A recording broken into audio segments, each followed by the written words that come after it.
right there. He peels out. Hammer tries to throw it. Falls down. Does he catch it? Dillon catches it! Oh, my! It goes in. Does he get there? I think he's right in front of the line. Not quite in.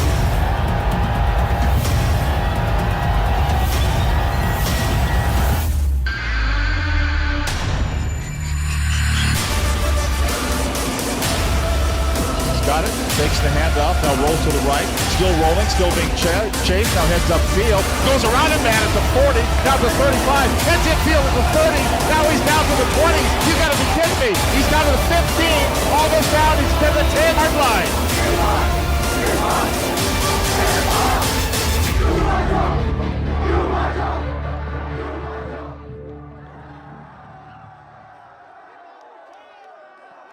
Seattle Sports on 710 is your radio home for the Seattle Mariners. Back, and over the wall for a home run! Every home run, every strikeout, every Mariners win. Swing and a miss and a slider, strike three, and it's over. And catch the game on your smartphone. Download the Seattle Sports app to stream the radio broadcast of every Mariners game. Goodbye, baseball! A walk-off two-run home run! Seattle Sports is your home for the Mariners. When you buy tires at Les Schwab, you're getting more than just tires. You're getting America's best tire warranty, 60-day satisfaction guarantee, no hassle road hazard protection, and free maintenance for the life of your tires. So if something happens to your tire on the road, we'll fix it, or we'll replace it, no questions asked. Other places make you pay extra for that kind of protection, but at Les Schwab, it's included with every set of tires, because more warranty means less worry, and nobody stands by their tires like Les Schwab. Get more from Les.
All right, good evening, football fans, and welcome inside Veterans Memorial Stadium on the campus of Snohomish High School. Merrick Parnell joined here by Amp Harrell to bring you an exciting football broadcast featuring the visiting Jackson High Timberwolves and the homestanding Glacier Peak Grizzlies. Amp, we're talking pregame, some interesting stuff on the line. High stakes as we get into the end of the season down the home stretch. Absolutely, and pleasure to be a part of the broadcast as always. WESCO 4A slightly overhauled here with the additions of Arlington and Cascade. Top four make it to the field of 32. Lake Stevens 4-0, 5-2 at the top. Arlington and GP are tied at 3-1 in league play, so they're 2-3. And then Jackson 3-2, just a half game better than Kamiak. So Jackson's fighting to hold on to that fourth spot or move up. And GP is just trying to hold pace with Arlington, which, oh, by the way, GP beat last week. Yeah, and on Arlington, Amp, how big is it beating really an upset against the Arlington Eagles, a very low-scoring affair, 10-7, against Jackson, who just kind of rolled over Mariner? You would think that the momentum is a little bit on the side of GP just on strength of schedule. Absolutely, and, GP hung with Lake Stevens at the start. Lake Stevens is, well, everybody's stumbling block, if you will. But GP is playing some of the best football that they've played maybe in school history here. Short history, 2008, but still, this is one of the better teams that Coach Keck has fielded, and they're feeling it right now. Jackson riding high. I mean, yes, they did get that big win last week, but Jackson has to step up and win this game. GP has to not lose this game if you're prognosticating right here. With Jackson, it's all going to start from their quarterback, number 13, Colby Bossert. Comes into the game over 1,300 yards, with 14 TDs on the year. And the gunslinger across the ball is going to be Entler, throwing over just over 1,059 to be exact, but also exact same touchdown total. So we'll see perhaps a shootout, a duel. We'll see. I was worried a little bit about the defense coming in after I got to call that GP game against Post Falls. They had a 34-point lead and watched almost all of it evaporate. But when you can hold a team the caliber of Arlington, as low scoring as that affair was, maybe you got it figured out. And we're underway here. Welcome in Friday Night Lights on STSPN as Glacier will start to return. They pick it up at the 15, cuts it near side. Darling has a seam. He needs a block and is not going to get it, but he'll create his own space and out of bounds inside the 20. What a return for Darling once again. And it's Darling on the move, and the worst thing possible on the opening kickoff, minus a return for a touchdown there as momentum completely on the side, right in front of a near-capacity crowd here at Memorial. It'll be first down and 10. Ball will be spotted at the 21, an excellent return. Yeah, Darling housed one on this broadcast a few weeks back, so he has the potential and already set up with great field position for that offense. The blockers up front, Aney, Chapman, Minaro, Harrelson, and Willis plowing the road. They'll go empty. Shotgun formation, trips to the far side. There's the nifty handoff, takes it across Crocker. Crocker with space right up to the goal line. He'll be dropped just short. That's a fantastically designed play. Crocker, as you'll see, he motions into the backfield and then basically just runs a little delay draw, blocked up well, and Jackson was out of position. That was very nearly reservations for 6 for the fullback. We'll bring up first down and goal. The ball at the 1. Grizzlies smelling end zone. Shotgun sidecar right, now flip it to the left with Crocker moving him around, hiding the eggs. And 2 receivers in both slots. Here's a handoff to the near side. Crocker, that time, nice read by the defense and brought down in the backfield. No, I think that was Herman actually on the carry. They motioned Crocker away and then went with a jet sweep and right there, Johnny on the spot, 54 for Jackson. That was... Looks like he'll be Mbaye. Yes, Mbaye with just a great read on that one. Misdirection, empty sets, motions and misdirections, and it's all designed to make your speed work against you. That time, just stay home, read your keys, know your responsibility. Jackson did exactly what they needed to do. Brings up second down and 6. Loss of 5 on the play. High snap. And we'll fight ahead forward. A bit of a delay. That was a high snap that just blew that whole thing up from the start. They were lucky to get what they got. But Johnny on the spot once again is 54, and I saw 51 in there as well. 51, Luca Beaulieu. Crocker will remain in as they get the call from the sideline. Grizz dressed in their all-whites, blue helmet, going against polar opposite all-black kits for Beaulieu. Jackson. Excuse me. Got to get my pronunciations right. Oh, timeout. And we'll actually see a flag on the play here.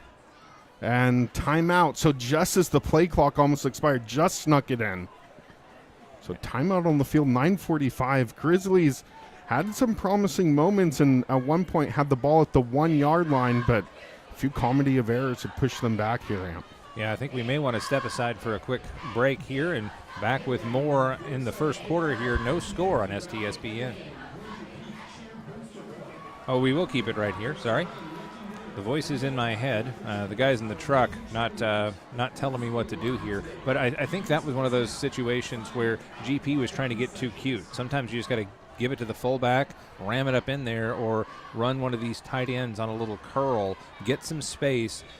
yeah, you were down at the 1 and you've lost 5 yards, but that almost opens things up for the pass game if they want to get Entler free.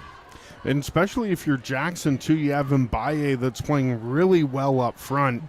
Look for him to exploit a mismatch, perhaps draw a double team. That's just going to open up the rest of the line. So 3rd down and 6 after the timeout. They'll go empty backfield bunch formation near side.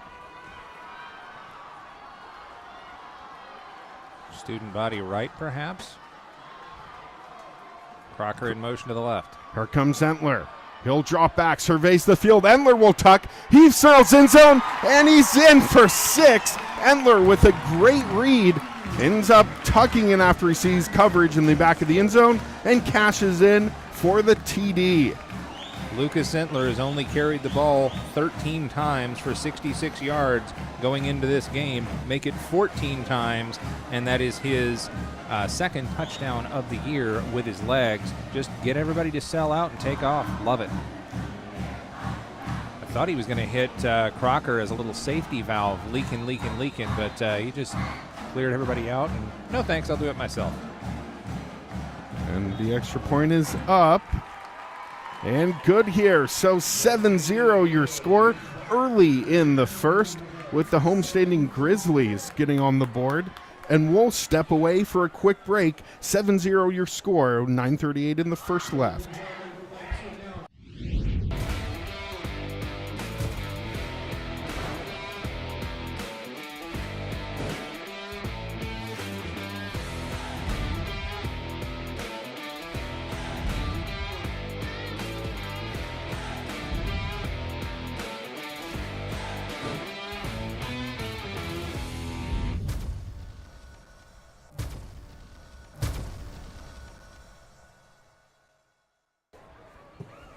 And welcome back to Veterans Memorial Stadium on the campus of Snohomish High School. Right now, GP looks to kick it off with a 7-0 lead, 9:38 remaining in the first.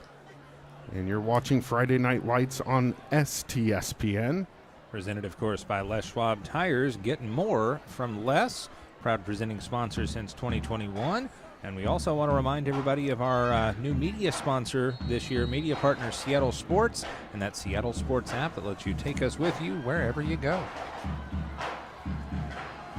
And that will be put to the 10, where it will be returned by the T-Wolves. Near side return here as Licken runs it up just across the 25. They'll start 1st down and 10. Let's get our first look at this Jackson offense. Up front, left to right, Mbaye. Also see Gamache, Casper, Bolia, and Abdicator. Look for a big game. Again, Licken, who was the return man, has done a lot from the backfield at running back. He'll stay in pistol formation here, shotgun. And twins out far side. Licken with the carry. Cuts it up. Decent gain. Brought home by a host of defenders. It's Crocker on the other side of the ball there to make the tackle. Yeah, a lot of two-way players on this squad, or on both squads, I should say. And Abukter up there at right tackle blocking through, helping to spring that one. Didn't mention the skill players, and I do take offense to that term, but I still use it anyway. But running back Licken, Truant and Taylor to the wide receivers, along with Rasuli and Shunmuga Priyan. Quarterback is Bossert. And here's Licken, again the carry, and brought down hard at the 40. Great heads-up tackle as he almost gained the edge on that near side. Kevin Bonchi on the tackle. He didn't quite get the edge. Actually, check that. That wasn't Bonchi. He was in the area. That was Badola. But still, didn't quite get the edge, didn't get the seal, but he did get the first down. So moving the chains well, the Timberwolves of Jackson High. Brings up 1st down and 10. They'll go same formation. Twins out to the far side. Licken. And that time, not much doing for the running back. Great read at the front.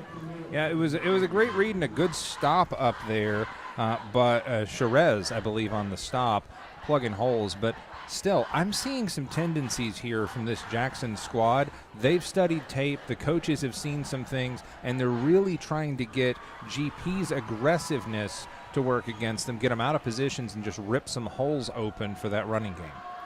Brings up 2nd down and 10. They'll give him no gain on the previous. Tight end to the far side. They'll throw to him in the backfield, just a fan-out route, as that's Rosselli.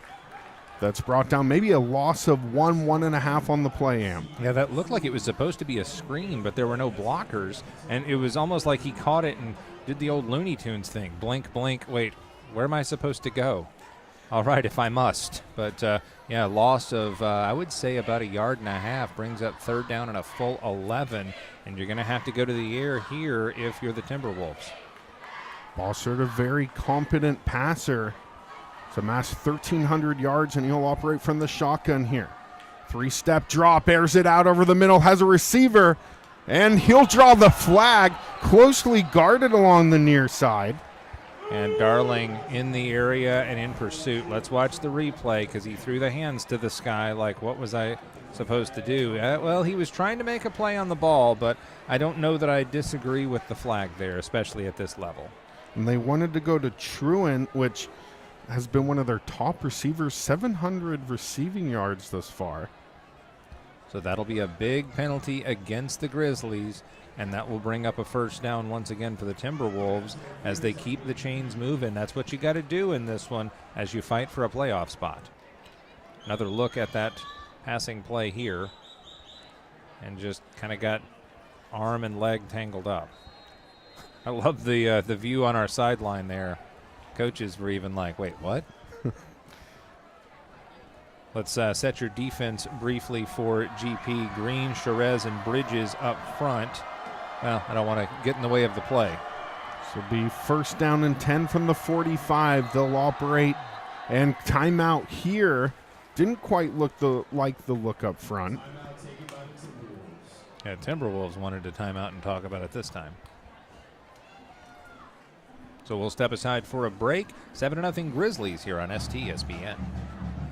McDaniel's Do-It Center is located in beautiful Snohomish, Washington. Locally owned and operated for over 40 years, they are proud to provide the Snohomish Valley with exceptional hardware, tools, lawn and garden, and sporting goods products. Their commitment to delivering legendary customer service and their outstanding employees continue to make McDaniel's the best and one of the most recognized do-it-best centers in the nation. Stop by and experience for yourself the difference between McDaniel's and the big box stores. Discover why so many people are choosing to shop at McDaniel's.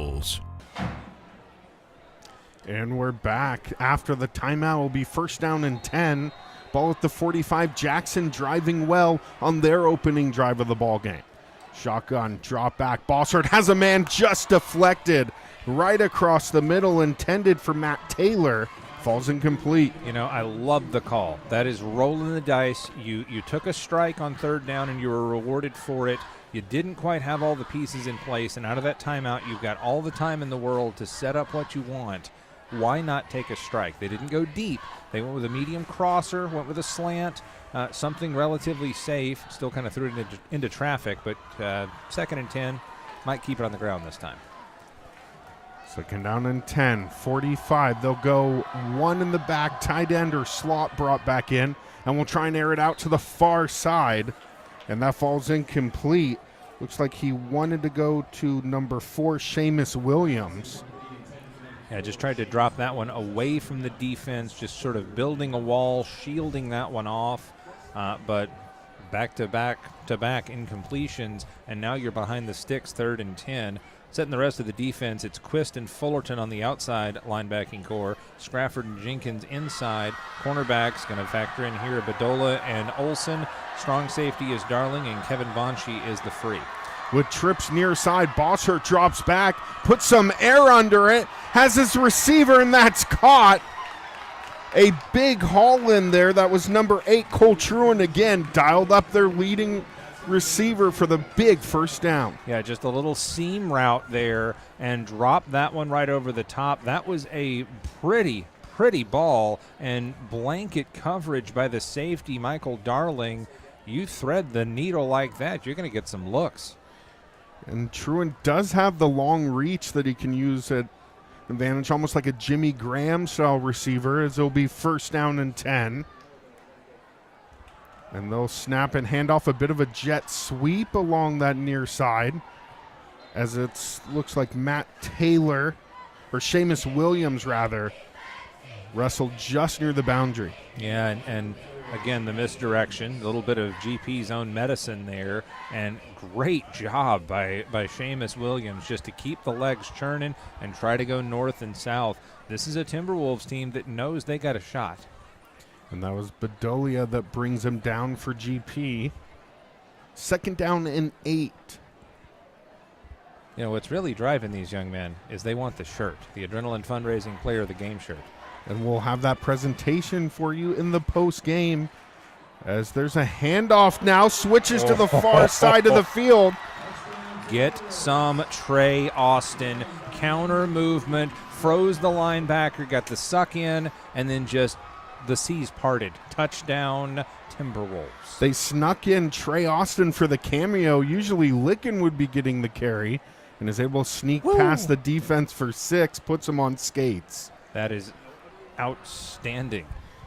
Just plants a foot, little jump cut, and bye-bye. And we're an extra point away from the tie. Homestead for point.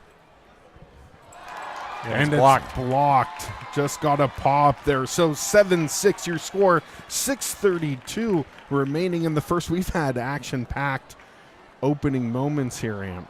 Yeah, what a leap and what a block. And with that, we will go to break. Still a 1-point lead for the Grizzlies, STSPN.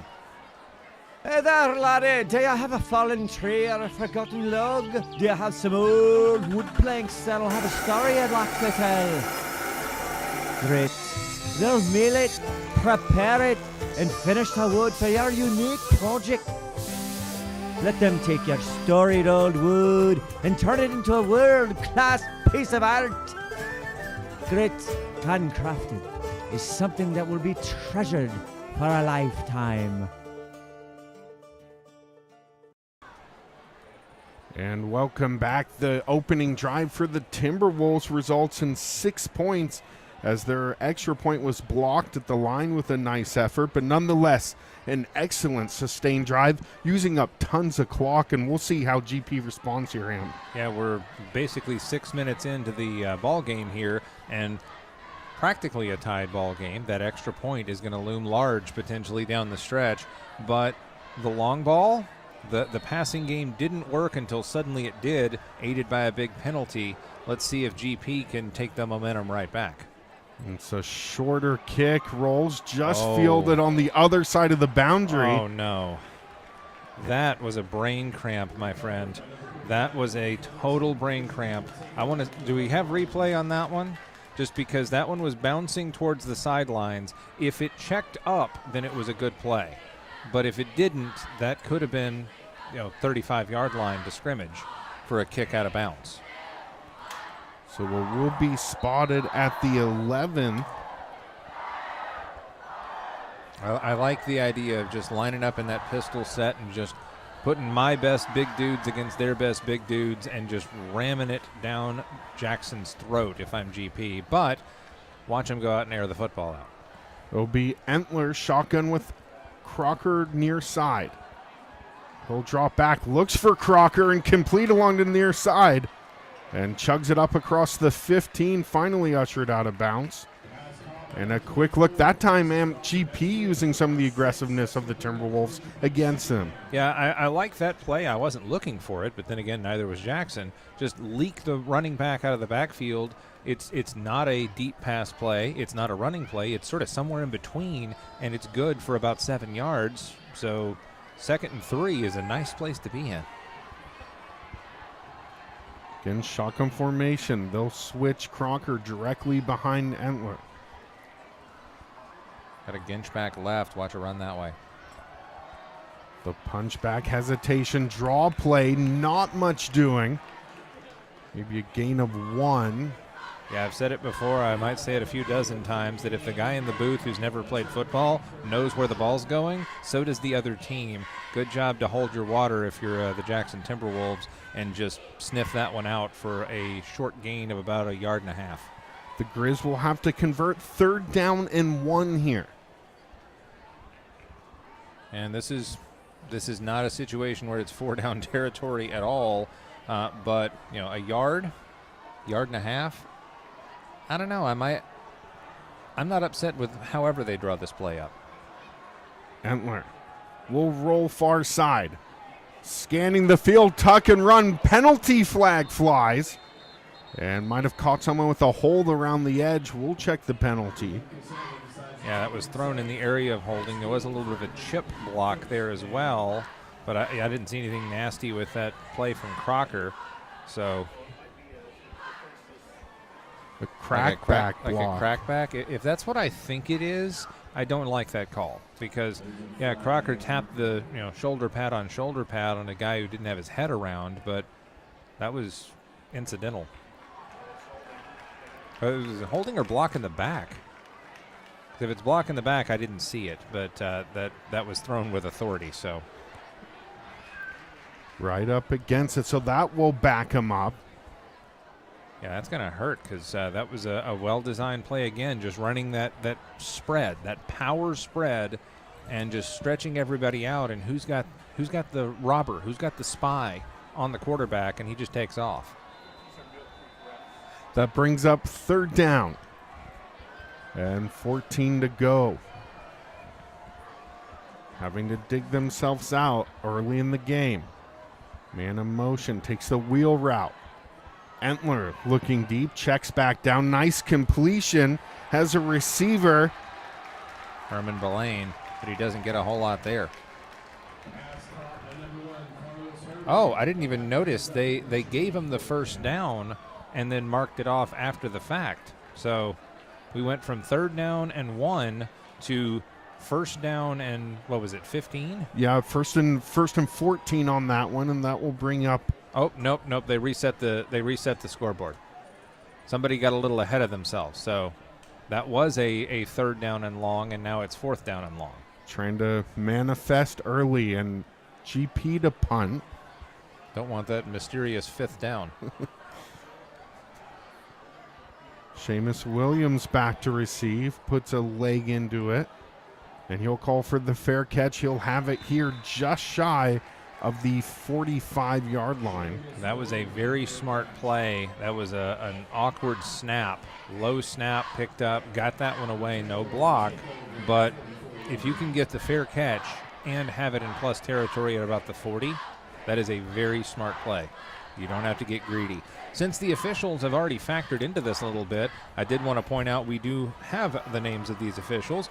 VAC judge is Clarence Ellie III.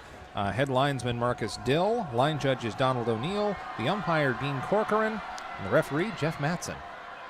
Heard of him. And Licken will get the draw. He's met and brought down in the backfield. A host of Grizzlies there.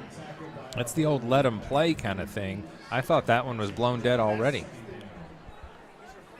Yes, I'm getting some chatter in my headset here from the truck, but Jeff Matson, of course, with the Washington Officials Association, a proud sponsor of STSPN. But I thought they would have blown that play dead, and they let Licken go, and he winds up going farther backwards. 2nd down and 12.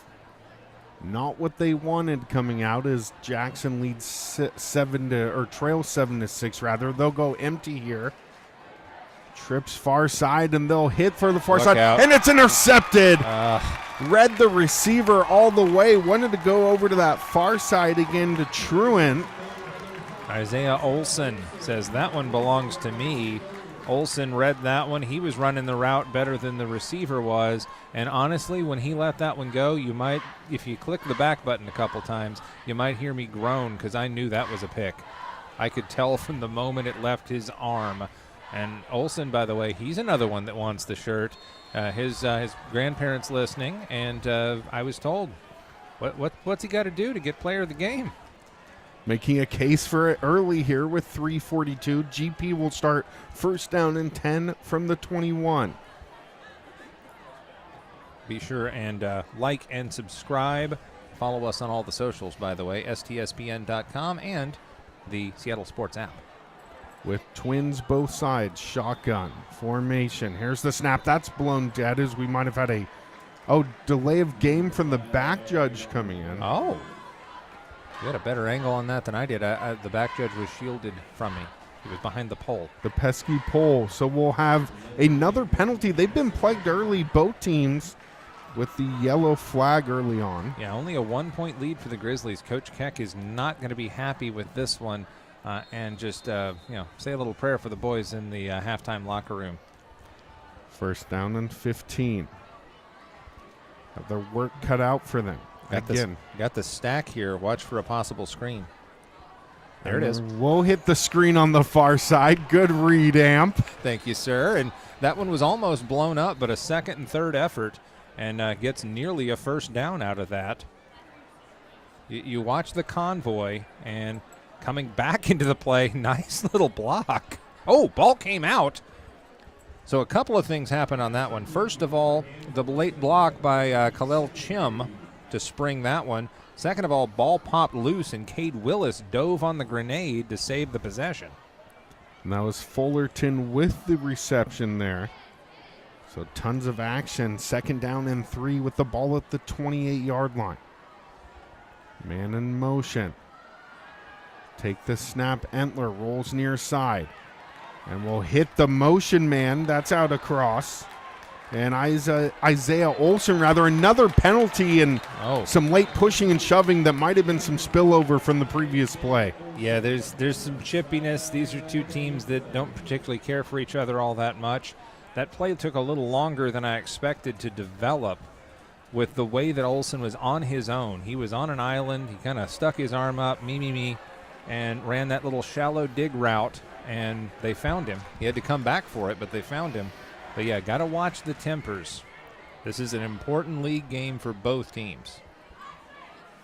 Now the officials talking about things. They'll sort it out here. Let's watch as this develops, and it all happens right in front of our camera crew. Oh, that might be it. That might be a personal foul, or it maybe should have been, as the GP folks were barking. And it was Trey Austin who ran it in for the touchdown on offensively. Another both ways player whistled for the infraction there. Yeah, a little Gordon Soley would say a souplé. Little German suplex. Not particularly allowed at any level, but specifically not here because safety is key with these young men. So that will bring up first down and 10 as they cross the 50-yard line. They'll have a bunch formation near side. We got a new running back in there. Brooks in. Brooks with the carry. He'll take it up near side, lowers his shoulder, and he's met again. Another two-way player, Truant, the receiver, and laying the boom as the defender there. Yeah, I was about to say, really good blocking on that. Just at the beginning of that play, had about 3 dudes walling it off, and then all of a sudden Truant comes in and prevents that from being more than a 2-yard gain. Excellent job to shed his blockers and just get in there and make a play. Gain of 2, second down and 8. Ball at the 45. Glacier Peak looking to add to their slim 7-6 lead. Again, we'll roll with the bunch formation near side. Play action fake. Looks to go far side, nearly intercepted. Ooh, that was not the play I was expecting to come out of that set. And Shunmuga Priyan almost had it. It hit him in the hand as they went again with that solo look to the far side this time and overshot him. So similar formation here. I was fully expecting Darling to get involved as he was in that slot with a Gench back on his left hip. I expected him to kind of run out on some sort of a shallow post. Instead, he goes with an out and up and then starts blocking and it stays in for pass pro. Crocker back out there, might run it here. And in motion. And they'll give around to the far side. Great carry as it's Darling. Darling with some daylight, and he's thrown out of bounds. And the kicking net almost catches a player. Yeah, Darling not only got the edge, but watch on the replay here. He gets the first down and then finds another gear right there and just takes off. Darling is an impact player that has to be accounted for, and he'll get a breather as Carlos Herman Belain will check in his stead. Just momentum and, frankly, efficiency right now for the Grizzlies. Keeping the clock moving here in the first. Empty backfield. A host of options at the line of scrimmage for Glacier Peak. And it's a fumble kicked ahead almost like a rugby knock. Oh, no. And that goes right to the defender for Jackson. And a huge, costly turnover as they were putting together a nice drive amp in enemy territory. Yeah, that was unfortunate because you had that flat front with the receivers stacked to the near side. You went with a deep stretch play. The mesh point was off, and it just got kicked forward, and it was a very early Christmas present for the Jackson Timberwolves as they stop the drive and get the possession. No points on the board, but Jackson an opportunity to try and chip away at the deficit. Shotgun formation. Bosser has a man thrown out to the far side. Here's Seamus Williams just up to about the first down marker. And he stopped just short. Looks like it'll be a yard short. Yeah, and this is second effort by Seamus, but not only that, just absorbing the hit and letting the aggressiveness and, frankly, the frustration of the Grizzlies work to the favor of Jackson as guys just fly right past him. Got to wrap up. No grabbing. Got to tackle. Second down and 1. It expands your playbook when you can get second and short. Yeah, but don't get too creative because they've already had one interception here. With twins each side, they'll throw back out to the flat. And we'll cash in, good for a first down. Depeche Shun Mugapriyan, little safe route on the sideline. Get the first down, get out of bounds. 2:05 in the first. Keeps the chains moving. That was a conservative play, but I like it. I like it a lot there because it moves the sticks and it gives your receiving core and your quarterback confidence after throwing a pick earlier. Twin in motion. Trey Williams with the give, stutter move at the line and pushed back. Great initial move, but some excellent closeout by the Grizzly defense. Atticus Quist had everything but the tackle there. He had that one sniffed out and too slippery.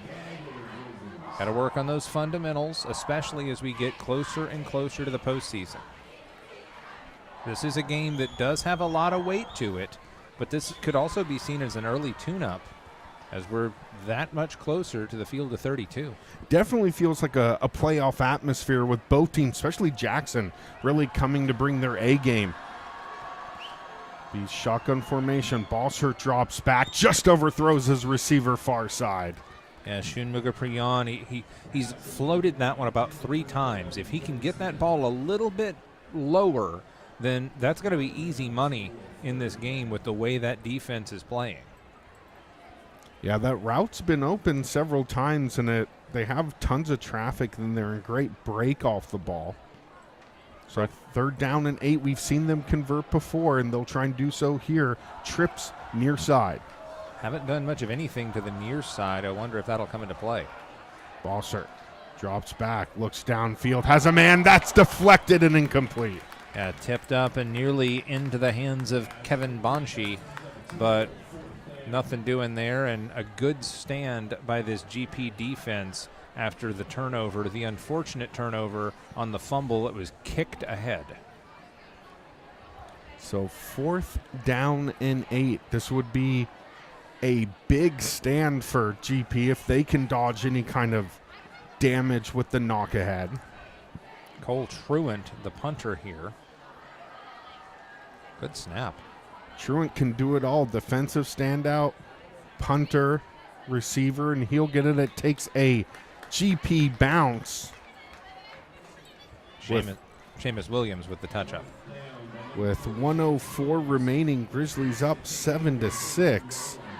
Broadcast is brought to you by Les Schwab Tires, also by Adrenaline Fundraising, Bickford Ford, Grit Handcrafted Wood, Home Comfort Alliance of Snohomish and King County, and McDaniel's Do It Best Hardware, an STSPN sponsor since 2010.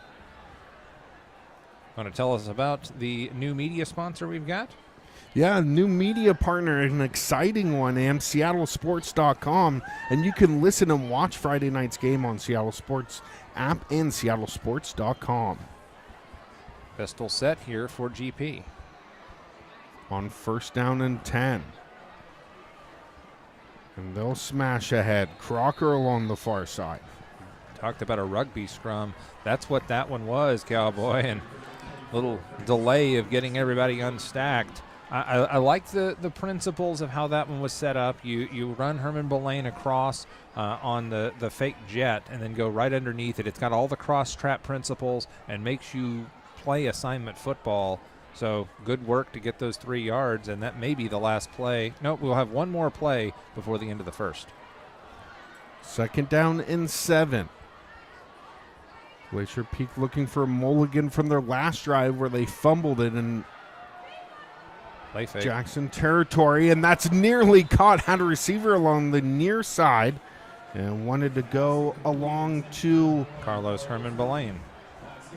Had him in as a sub, replacing Darling, and because of the incompletion, we will get another play. 3rd down and 7.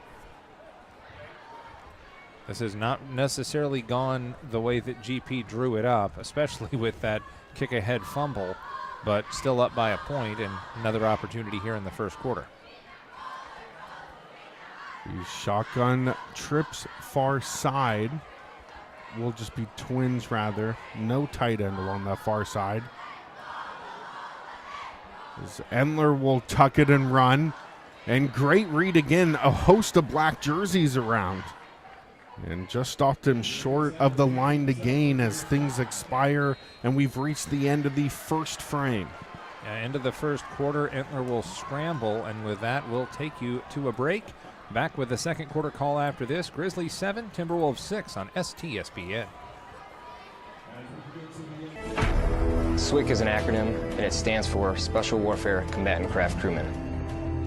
You know, you can stand across from the guy and say, you know what, he's got your back. And, you know, that's the guy you're counting on. If something goes wrong, he's going to be there.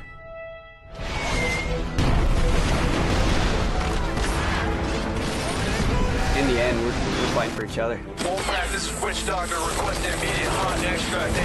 Here on the team, you know, about 22 of us on the boat.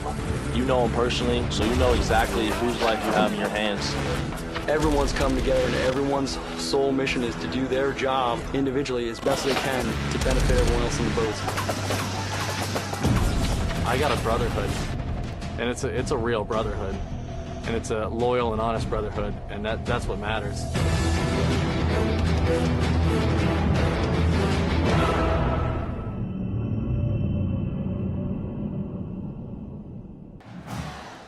And welcome back to start the second quarter. And Harrell and Merrick Parnell bringing you the game on STSPN. And back to work for GP on a 4th down and 1 from the 42. And looks like they're going to go for this in this weird in-between territory. Special teams a challenge at any level, but especially at high school. As we'll switch directions. GP going left, or right to left, rather. Taking their time to set this up. A big conversion upcoming. Shotgun formation. Twins out to the far side. Entler will roll to the direction of the Twins. Had a receiver, just dropped right through the hands in open territory. Darling looking for it at the 50, and just a bullet in there. And quite frankly, as good as a punt, because that's basically where, not the last time, but 2 drives ago, that's where the Timberwolves had it, was at the 40. So not the worst thing in the world. Had a man there, that's something you put on film and say, okay, just take a little bit off of that next time. Jackson with a big stand. They'll take over 1st down and 10 with the ball at the 42. trailing in this contest, even after the score because of the blocked extra point, but no quit in Jackson. Mill Creek represent. Trips to the far side. Licking in as the lone back. Balsert will drop back. Pump fake, decides to pull it down. Flag on the field. Balsert has a man, just lets it fly out of bounds. So first of all, I believe that was a hold. I think I saw it. Hold against the Timberwolves. Second of all, I didn't count hats, but I'm pretty sure that GP basically went 8 in the box and maybe 9 in the box, not respecting the passing game because it's been a bit discombobulated as the penalty called against the Timberwolves. It's kind of one of those, I dare you. You're going to throw the football and you have to hit your man. And at that time, too, Balsert was at his second and third read, just too much time. It actually looks like might be an offensive face mask. Did they grab a hold of the cage on the way back? That may have been, and from the looks of it, that was the grabbing and holding, grabbing and pulling, yeah. Yeah, and at that point, when you've reached that progression of reads, a lot of times the offensive line will do anything to try and hold their blocks, and that time, a little too much as they draw the penalty here, marching back, first down and 15. Oh, it actually, you're right. I was seeing, I think, one of the Gatorade coolers across the way and thinking that was the sticks, just a 5-yard incidental. Well, same color. Yeah. That's hers, Balsert. Whoopsie. He'll pull it down, trucks it up middle, undesigned quarterback sneak, and back up to the original line of scrimmage. Well, that was the running for your life thing as Noah Green grabbed him, gain of 5, but he was seeing mortar shells flying past his head. That is a great initial penetration by GP and just having white shirts flying past in all directions. Brings up second down and 10. Both teams held off the scoreboard their last drives. As Balsert drops back, steps up in the pocket, surveys, and he's hit that the ball's on the carpet. It looks like it's GP that will come up with it. We'll wait for the official word. I think that's Jerez, and that is GP football. That, I mentioned it before, that penetration and not just guys in the face, but guys getting into the backfield and doubling back. He got blindside hit and just the ball got punched loose. Comedy of errors for the Timberwolves, and 1st and 10 for GP just outside of enemy territory. A big turnover. GP had the game's first fumble. Jackson will follow up with another. And the Grizzlies now looking to drive into the second quarter and add their first points of the second frame. Yeah, GP has not trailed in this one. They're looking to pad their 1-point lead. A lot of flipping and flopping around here by the defensive front for the T-Wolves. Entler will operate with Brooks. And that's a handoff near side. Brooks makes a man miss out across the 40. Finally brought down Trey Williams. A size mismatch, but brave tackle on Brooks, who was running downhill. Yeah, Austin just tracked him down, ran him down, grabbed him, and threw him down. But again, I mentioned before on that same type of play, that initial surge and that white wall. And that time that wall held and very nearly a jailbreak touchdown. They'll bring up first down and 10 off the Brooks rumble. Pistol formation with the bunch. And everyone's in motion. They'll reset. And switch sides with the bunch. Entler pulls it down, nearly sacked, just tried to get it loose, and we'll have another penalty thrown in the direction of Entler. May have been intentional grounding because he was in the grasp, looking for Luke Fullerton on that little short hop. This was GP. Oh, no, it's a hold. Wow.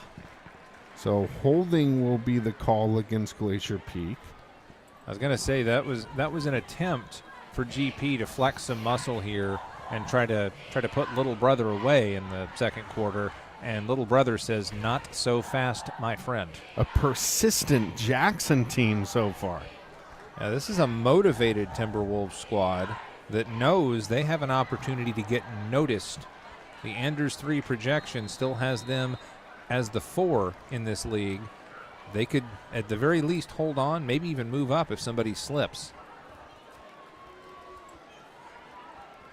The bunch formation, Crocker in back at the halfback to the right of Intler.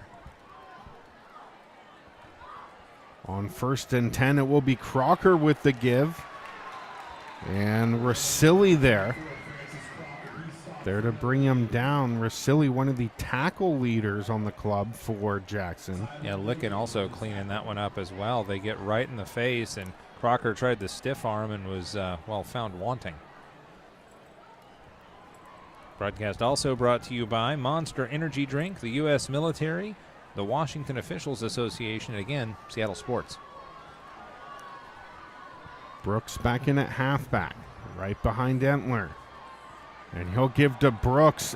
Brooks met in the hole and driven back. Licken just lays the lick in there.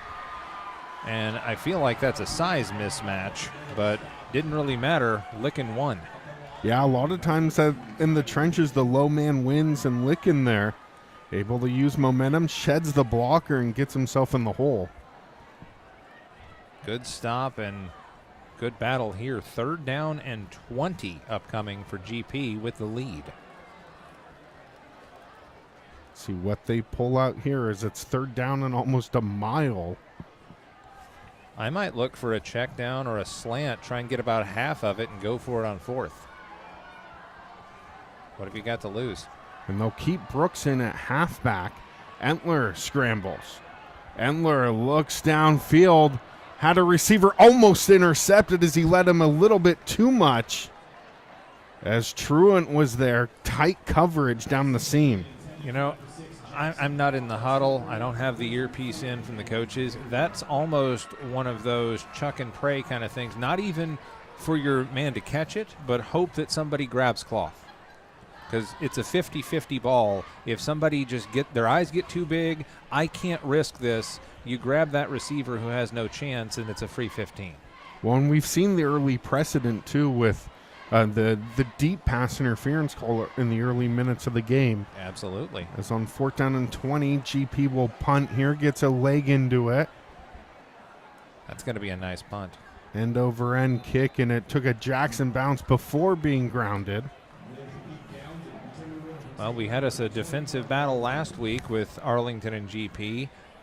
We're now having a defensive battle with Jackson and GP. So flipping the field position and as good as a touchback, if you will. Jackson in position now to, try and take their first lead perhaps. And Jackson will have to do so from the 21. They have some weapons with Licken and Trey Austin. A dynamic duo from the halfback spot. 2 in the backfield. And they'll go to the give. It's Austin. And Austin's met. Great read defensively by the Grizzlies. And we'll bring him down, maybe a gain of 1 on the play. Well, I like Olsen reading that one very, very well as Isaiah saw it from his cornerback spot and sped into the play to make the stop. And they will give him credit. Gain of 2 on the play, so that will set up 2nd down and 8. 4 minutes gone by here in quarter number 2 in a slugfest early on. GP milling around. Olsen and Bedola. Also Darling and Bonchi in the defensive secondary. Bossert will break huddle. Again, we'll go with the fullback off to his left. Austin directly behind, and Austin will take the give. He's brought down to the backfield by Glacier Peak. And a big defensive stand. Fullerton in there. Yeah, Chapman was the first guy to him, and he very nearly blew that thing up completely right there and doesn't quite get him down, but finishing off the play, 32, Bridges from his defensive line spot, 10 yards into the backfield? Outstanding surge, team defense, and an awesome play to flip that one from 2nd and 8 to now 3rd and 15. Some turns of momentum, and we've seen several momentum switches. We'll see what GP can do as they harness some here. Still to defend, 3rd down and 14. Good pass rush on, and the quarterback sacked and brought down. Bolts loose. I think GP took it away, and the officials agree with me. Coach Amp is active right now because when I saw this stretched, spread out front, I was mentally screaming, blitz, blitz, blitz, blitz. And initially, the pocket held, and then all of a sudden it caved in the middle. Sack, fumble, disaster for the Timberwolves. And it will be James Jenkins that gets credit with the fumble recovery, as you just saw momentarily on our replay. Looks like they're going to spot this one just inside the 15 at the 14, so can get a first down without getting the touchdown. Just there you can see it again. Ball is out. Good hop. Clean play. And GP will go from hash mark right. Ball at the 14. They'll start 1st down and 10. Here's the handoff. Crocker through the middle and blast through a couple of defenders. Finally brought down by that 2nd defensive level. See, I said screen because I saw it, but I was like, they're not going to run that same play again. But what that does is it requires you to guard the screen on both ends of the field, which opens up the middle. It takes a man or two out of the box, and that's how you're able to gash them for 8. And it was Inwin there on the initial tackle for Jackson. Nonetheless, 2nd down and 2, so another 2nd and short situation. As Crocker stays in, he'll switch right behind. And Entler will operate with twins both sides. Here's Crocker on the carry, takes it up the right tackle. Yeah, I think he got the first down on that one. Crocker just following his blocks, going into that, I think, B gap. And it's not going to look huge on the stat sheet, but it's going to get you a first down. They're saying maybe a yard short. So they'll stop him. He'll bring up 3rd down and 1. Clock continues to churn here in the 2nd. We approach 5 to play. I say just go with the dive again, get your first down, just keep things chugging along. Brooks back in at running back. They'll give to Brooks. Brooks hesitation and brought down right at the line of scrimmage. That was a heady play as he kind of army crawled there at the very end. Every little blade of grass counts in this situation. And that was Belia there with the tackle for the T-Wolves. A big 4th down and 1. And so, according to where the marker is over there, he lost about 1.5 yards. And they actually brought Entler back out, so maybe some Wildcat action. Yeah, Darling. Darling, he will keep it himself and dance and dive and drive, and he should have that first down. Yep. Some trickery, so just a direct snap as we see Darling lines up in the quarterback slot, and that's enough to throw him off guard. Well, they were trying to play assignment football again and read their keys, but you got to watch Crocker as he came across on that jet. You cannot have a starting fullback go free on a jet without somebody going with him. 2 or 3 guys went with him, and that opened things up for for Darling to get a couple yards. And First and goal. Inwin again with back-to-back tackles for Jackson. Here's Entler now. Will roll far side, has a man in the end zone, and that's thrown and caught at the back. And he does enough to tap the toes. And that's big number 18, Zachary Albright. Able to pull it down for 6. Albright gives a little bit more breathing room as the strobe lights go off at Veterans Memorial Stadium. The sprint, the drop to the back of the end zone, and good job of getting those toes in bounds. Well, it was Darling that ran the route right to the pylon, and that drew triple coverage. Opened up Albright in the back. And we're on for the PAT here, and they'll go for 2. And oof. And a hard hit along that far side. Good idea, though. Almost caught him off guard. Olsen takes some punishment there. Well, with that, we will step aside for a break. It's 13-6, still a 7-point lead by the Grizzlies on STSPN. For every generation, it has started with the call to serve. Discovering the purpose and the belonging earned with the title. Learning to dig deep and push through adversity together. Defending our nation and its people. It is a life of great worth and reward. But Marines are never really finished serving. Their commitment comes full circle, visible in communities across our country. This is Semper Fidelis, always faithful, always Marine, marking a path for the next generation.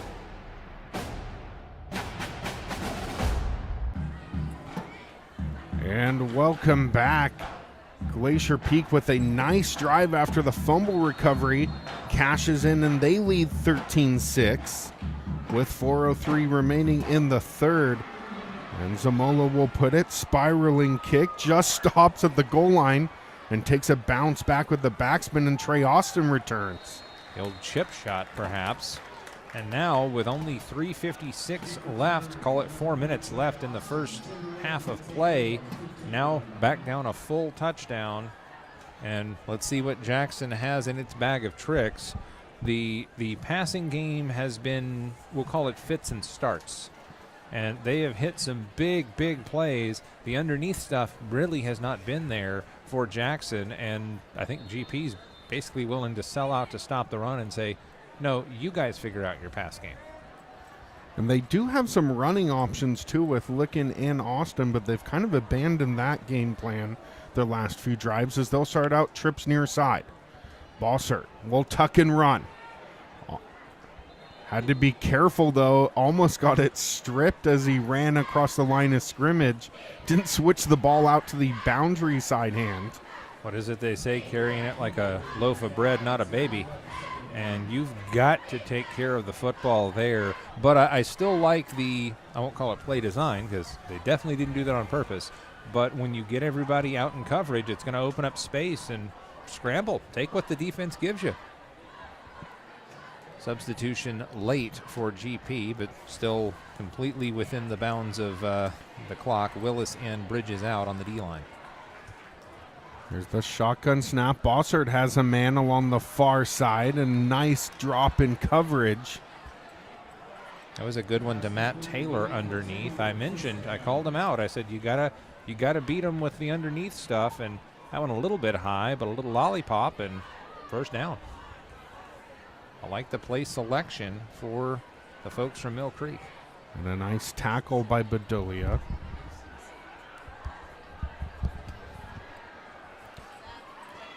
Mason Siddick will get his folks in position. Shotgun formation. Drop back by Bossert. He'll tuck and run again. Has some grass near the first down marker. Dives ahead. And heads up play. They're just trying to find the seam along the boundary. Sorry, the chuckle is just, he kind of smacked himself in the helmet. That was one of those where he was being incredibly aggressive to get every single millimeter and kind of put himself in harm's way a little bit. Slide. Go out of bounds. He's in it to win it. He's in it to get that adrenaline fundraising player of the game shirt is what he's doing. Also want to give a shout out to Grit Handcrafted Wood and Les Schwab Tires. They bring us our lineman of the night. Out of the shotgun. And that's complete out to the near side. Shumaga Prion with the reception. Yeah, Depeche was looking for that block, trying to bubble it outside, but the defender bounced off the blocker and right into Depeche. There he goes. And so that could have been a little bit more, but still, you'll take the completions, you'll take getting some momentum and some rhythm and continuing to move forward. 2:45 to go here in the first half. 13-6 Grizzlies. From the shotgun, Bossert. Oof. With traffic in his face, that's caught, but just out of bounds. And the linesman on this near side will say he was pushed out. Seamus Williams, the intended receiver. Seamus has been the man of the hour for the Jackson Timberwolves, but the lick laid on the quarterback was something to behold. I hope he's okay. Bring up 3rd down and 6. Ball at the 44. Jackson trying to answer after going down 13-6. As the Grizzlies were able to score on the previous drive. Empty backfield for Bossert. Trips out to the far side. Bossert, screen pass to the trailing Trip. Licken. And Licken wanted to try and run out of that one, brought down. Gain of a couple on the play. That was the bend but don't break kind of thing. Maybe a cover 2, cover 3 shell kind of look on the back end, defending against the deep routes. Good look to the underneath man, good check down, and had some room, but the closing speed for the Grizzlies just too much to handle, and all of that for a 2-yard gain. So now, talking it over, it looks like they're going to go for it here. Under 2 minutes to play in the half, 4th down and call it 4 from near midfield. Shotgun. Bossert will take the snap. Looks to try and go seam. Has a man, and that's nearly intercepted. As all over him in the secondary. Great coverage there. Herman. And I believe Kevin Bonchi as well. But that was a jump ball, and I really have to give a lot of credit to the receiver there. Seamus Williams made that a play and tried to tip it back to himself in double coverage, but it's another defensive stand for Coach Keck and his Glacier Peak Grizzlies.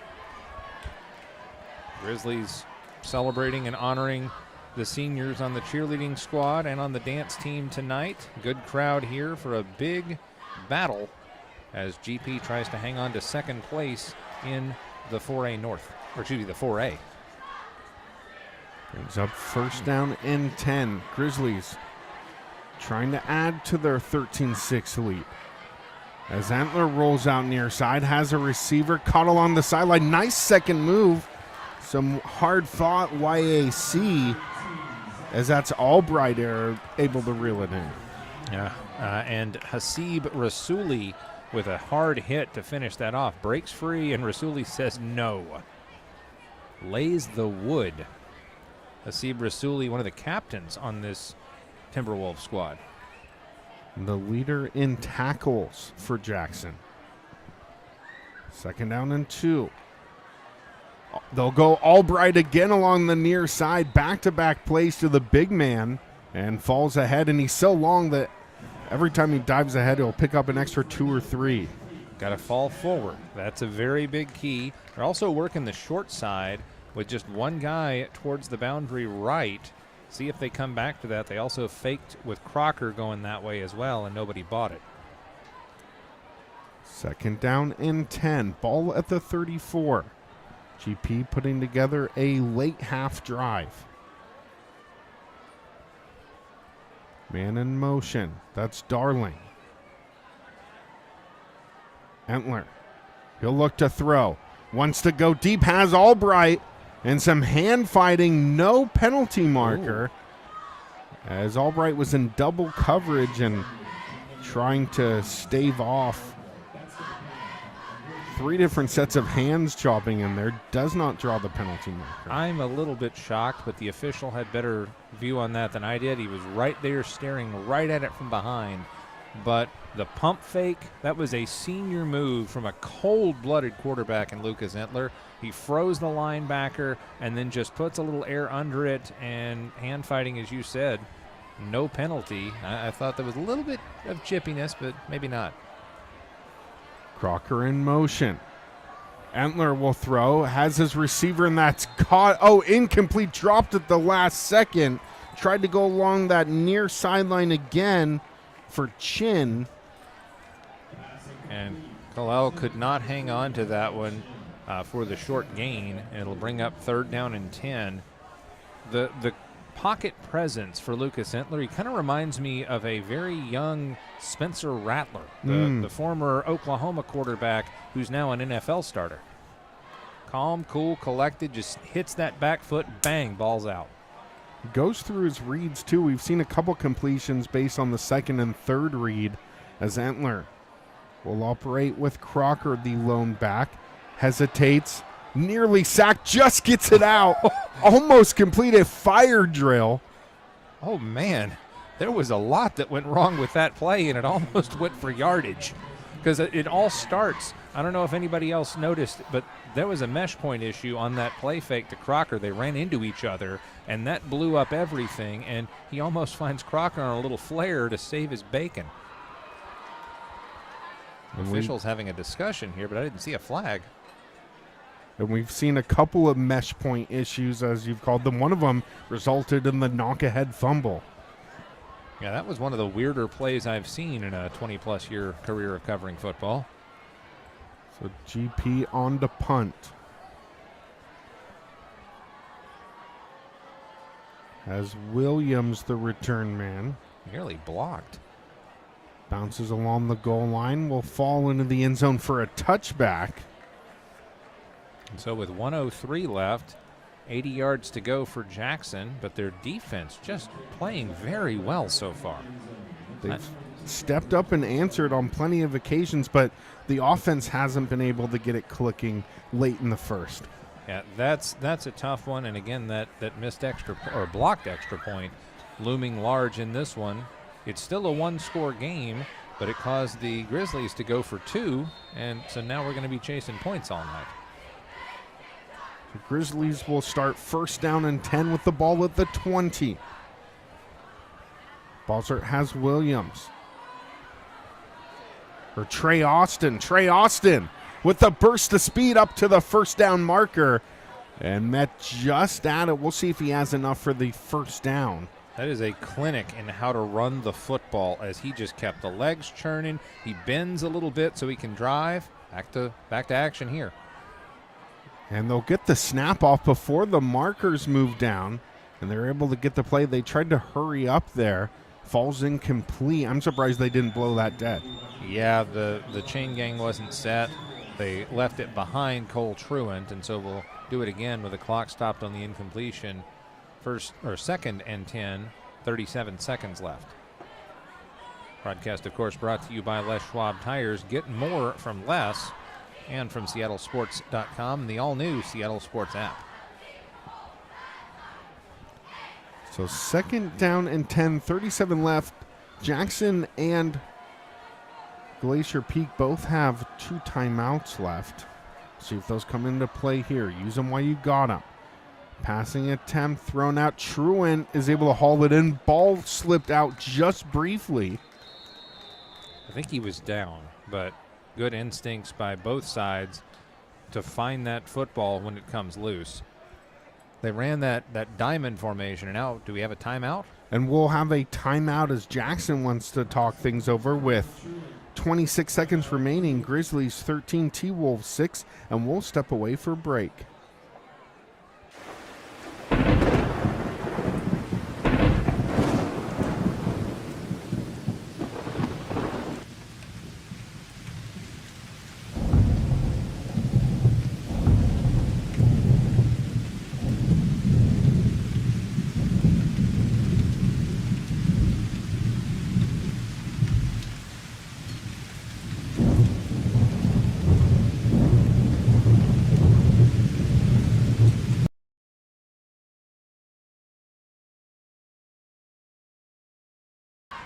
And welcome back. 26 seconds remaining as we head out of the timeout taken by Jackson. And they're trail 13-6 and trying to chip away late in the first half.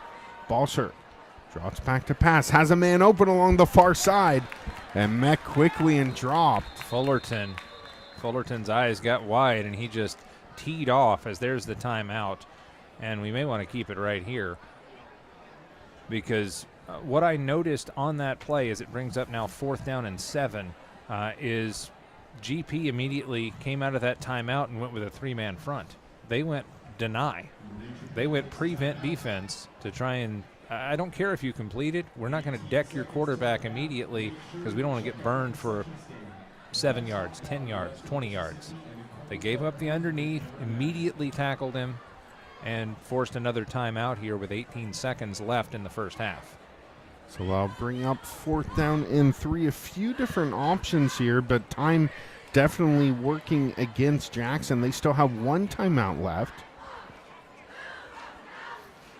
And as you talked about, Amp, GP perfectly content with letting things go in front of them, as long as there's not beat deep.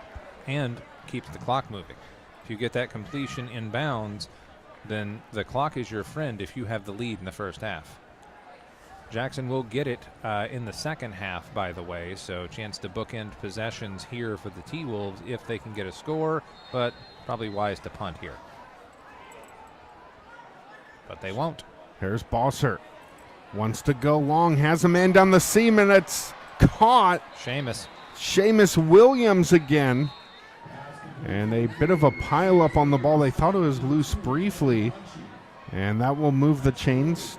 Clock stopped while they do so, and timeout Jackson. That's their last one.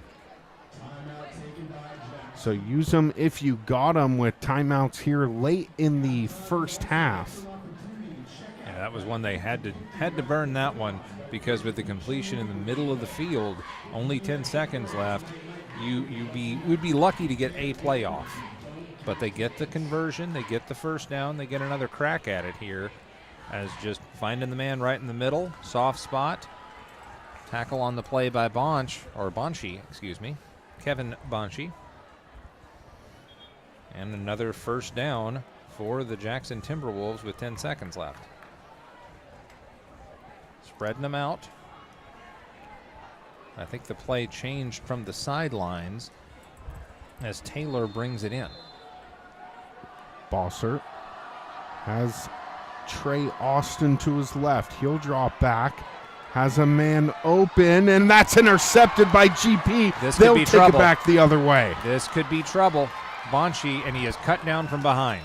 And that will end the half, but there was green grass ahead, my friend. Well, and it was held up there as we look at the replay like a punt, and it's Herman that's able to return, puts a ton of space in, or Bonchi rather. You're right, Amp, and that will do the damage and end things at halftime. Your score after 2 frames, it's Glacier Peak 13, Jackson 6 on STSPN.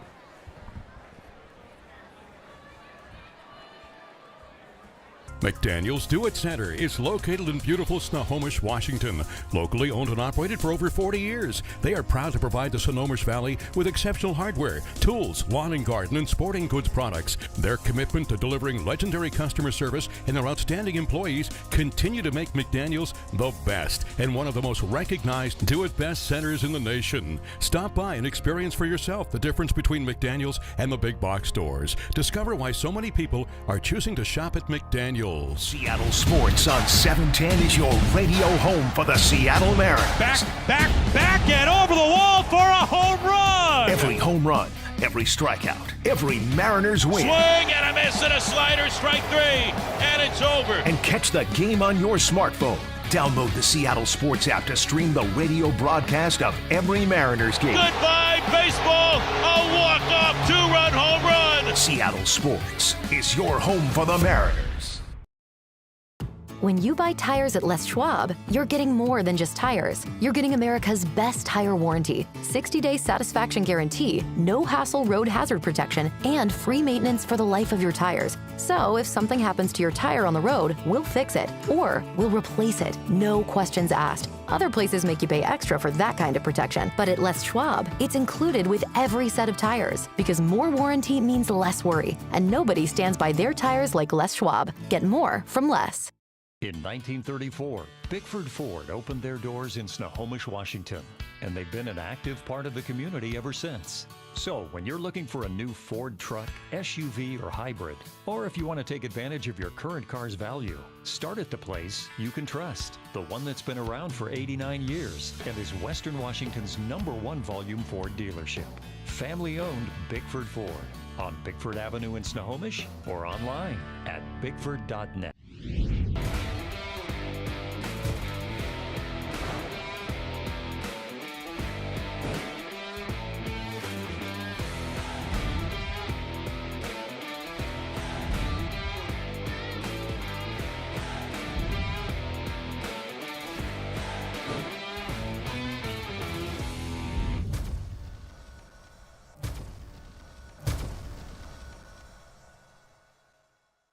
Hey there, laddie. Do you have a fallen tree or a forgotten log? Do you have some old wood planks that'll have a story I'd like to tell?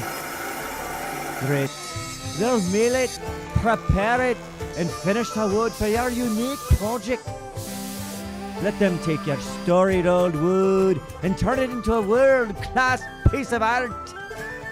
Grit, handcrafted, is something that will be treasured for a lifetime.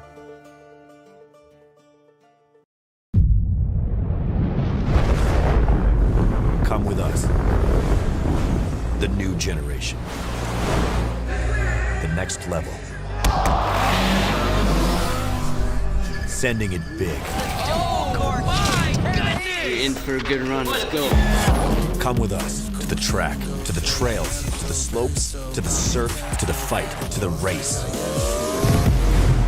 Look at this! To the 4 a.m. starts. Training harder, pushing further, hitting back. Hard.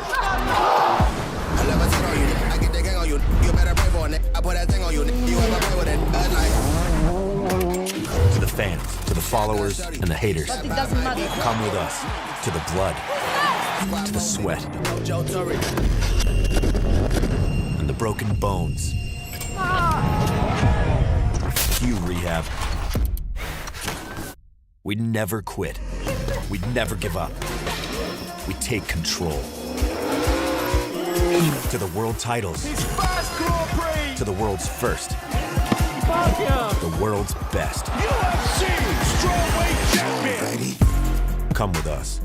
We're just getting started. It's going to be so much fun. I promise you. SWCC is an acronym, and it stands for Special Warfare Combatant Craft Crewman. You know, you can stand across from the guy and say, you know what, he's got your back. And, you know, that's the guy you're counting on. If something goes wrong, he's going to be there.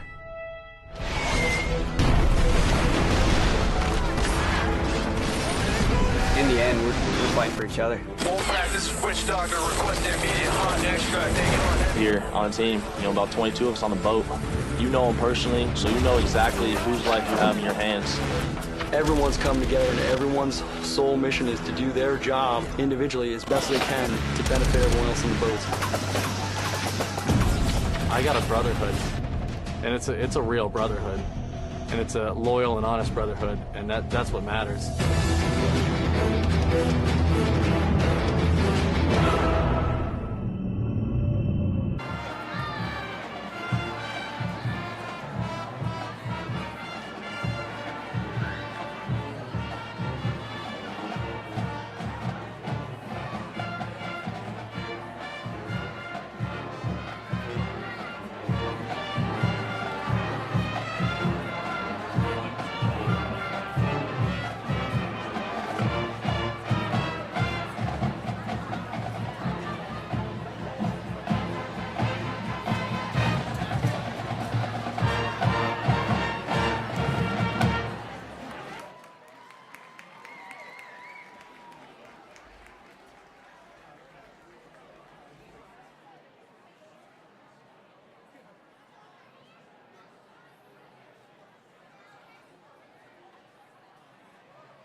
Seattle Sports on 710 is your radio home for the Seattle Mariners. Back, and over the wall for a home run! Every home run, every strikeout, every Mariners win. Swing and a miss and a slider, strike three, and it's over. And catch the game on your smartphone.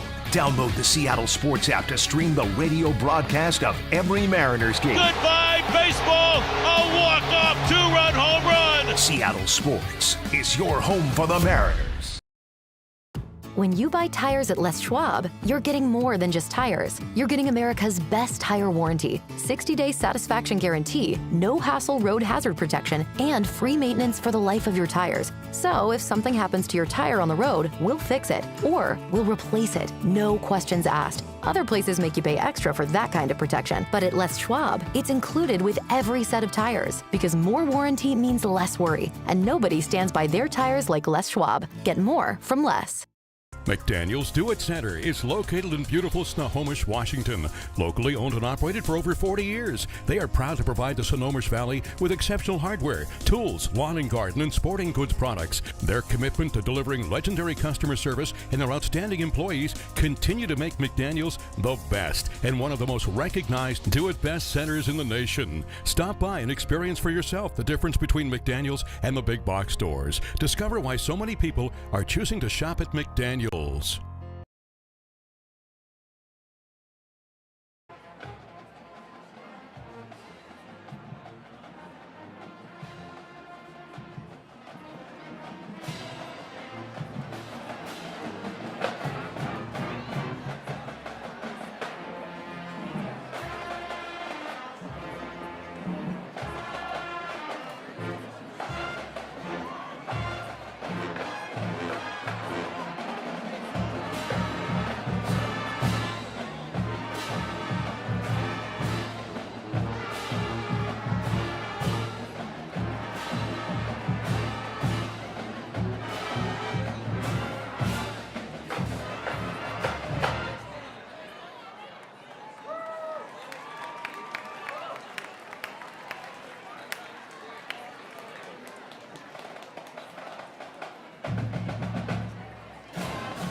Oh, there we go.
Right, we've reached halftime here as we're midway through our halftime show. 13-6 your score with the Grizzlies in the lead, and it's been a game that's seen some good offense but also some big defensive plays, as we see there in Baye becoming a factor on the line. Well, this has been a back and forth kind of battle, and we've seen some good offense, but not necessarily a lot of great offense, as you'd see in a 13-6 game.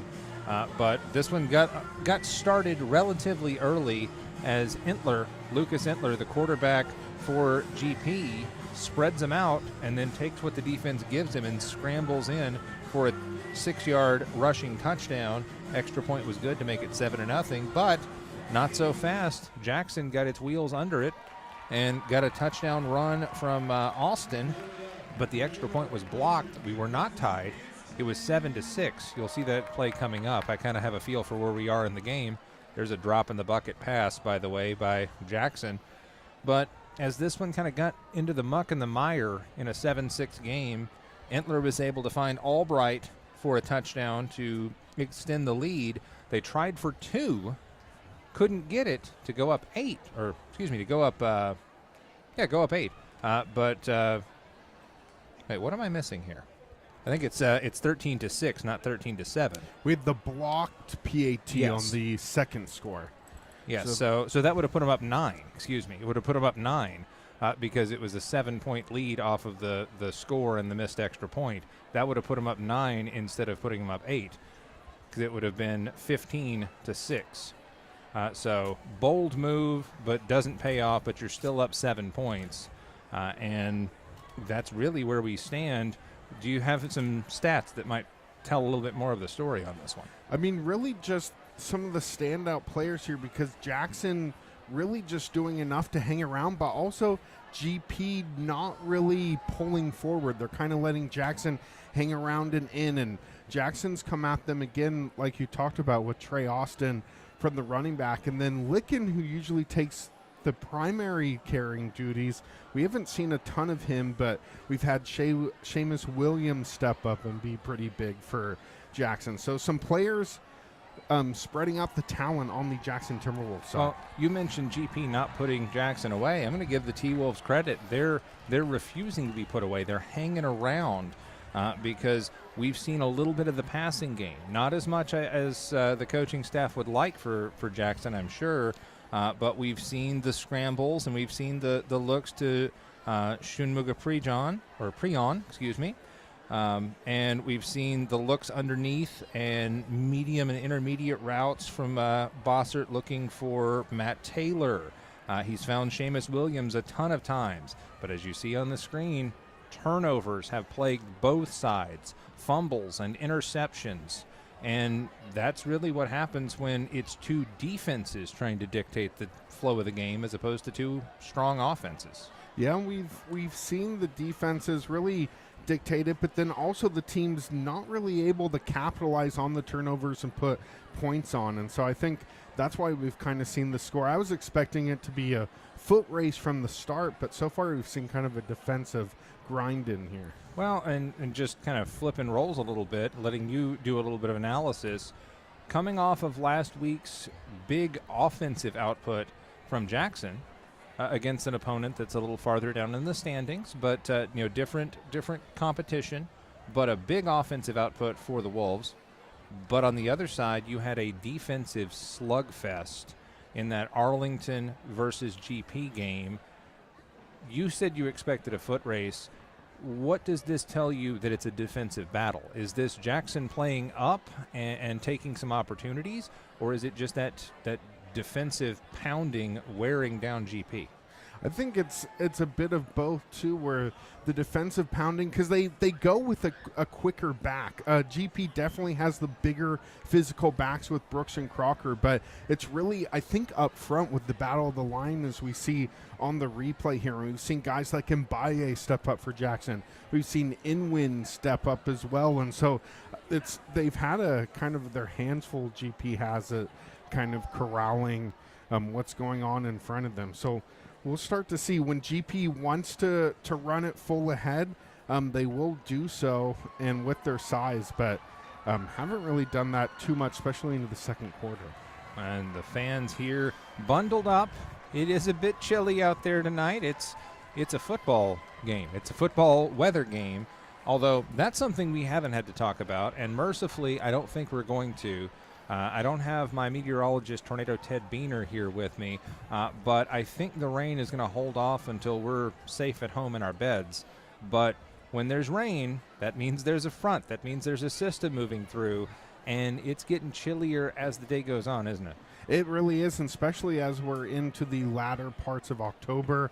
The cooler weather, though, means one thing, that's playoff season. So you talked about it, too, is both the teams kind of looking at this playoff environment, playoff weather, and seeing who can really stand the test. And Jackson, so far, I think, answering pretty well.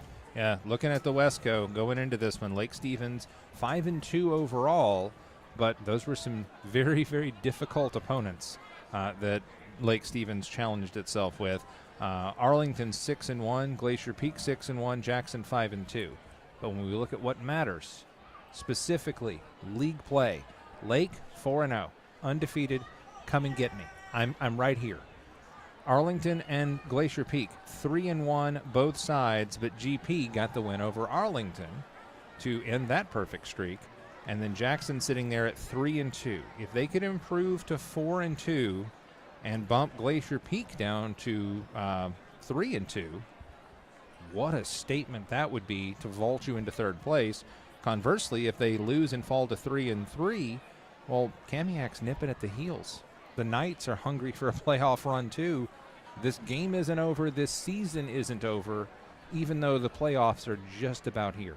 When you mentioned Kamiak and Lake Stevens, they have an interesting Saturday afternoon tilt. They'll actually face off tomorrow, so I'm sure both teams are watching this broadcast with bated breath on STSPN. And also some of the other tilt action tonight, the Battle for Broadway, that's Cascade and Everett.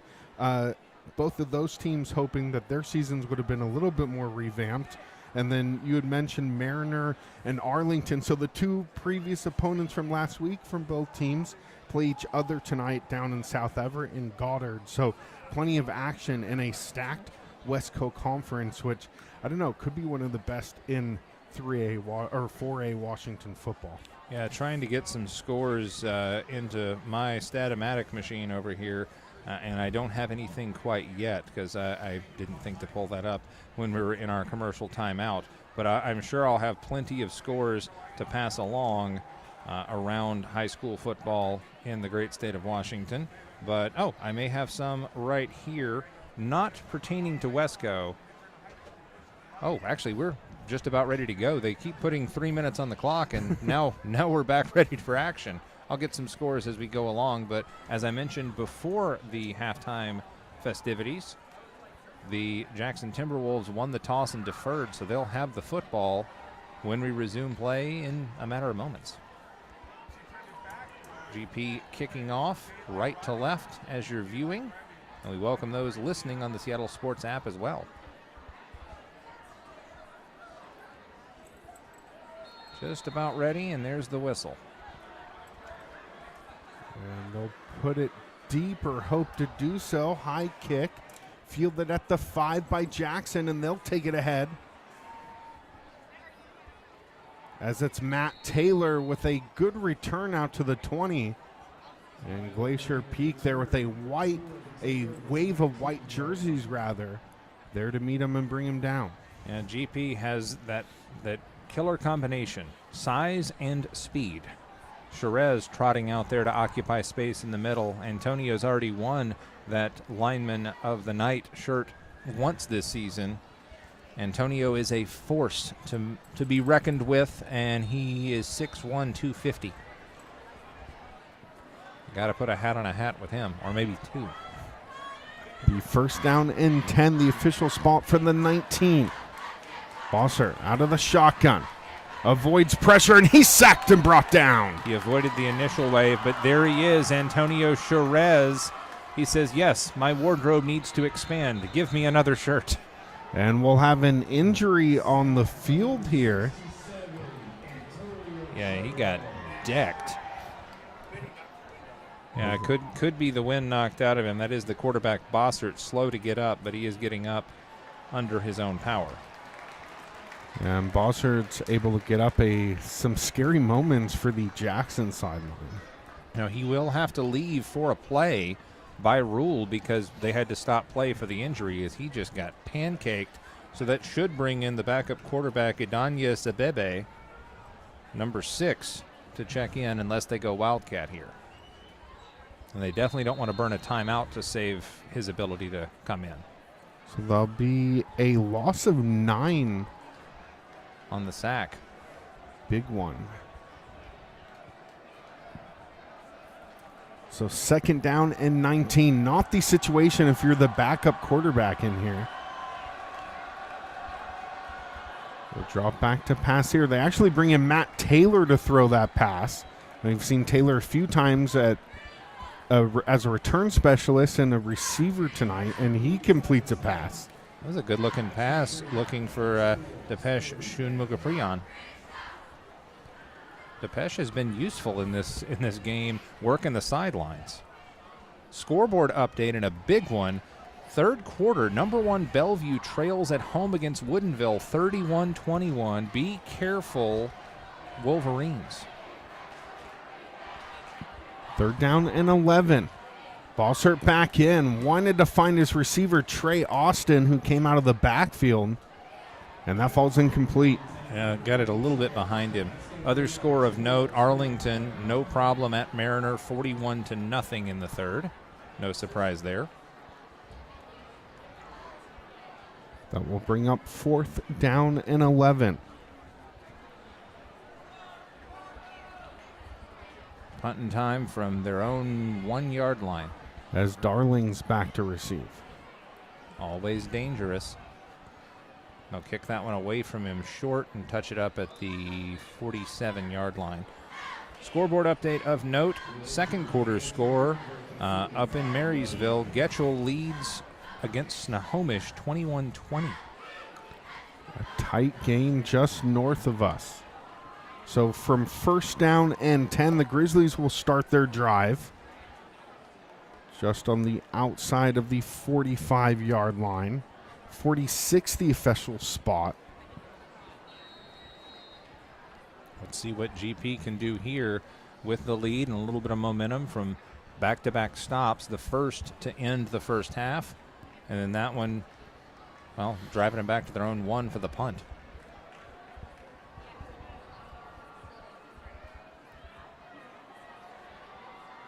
There's the give, this time to the near side. Calker able to get it up. Gain of a few on it as he runs it off tackle.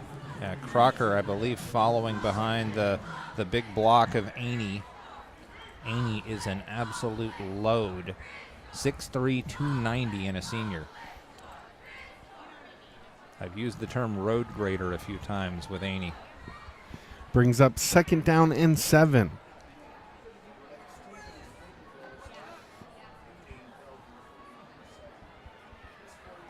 Entler will drop back.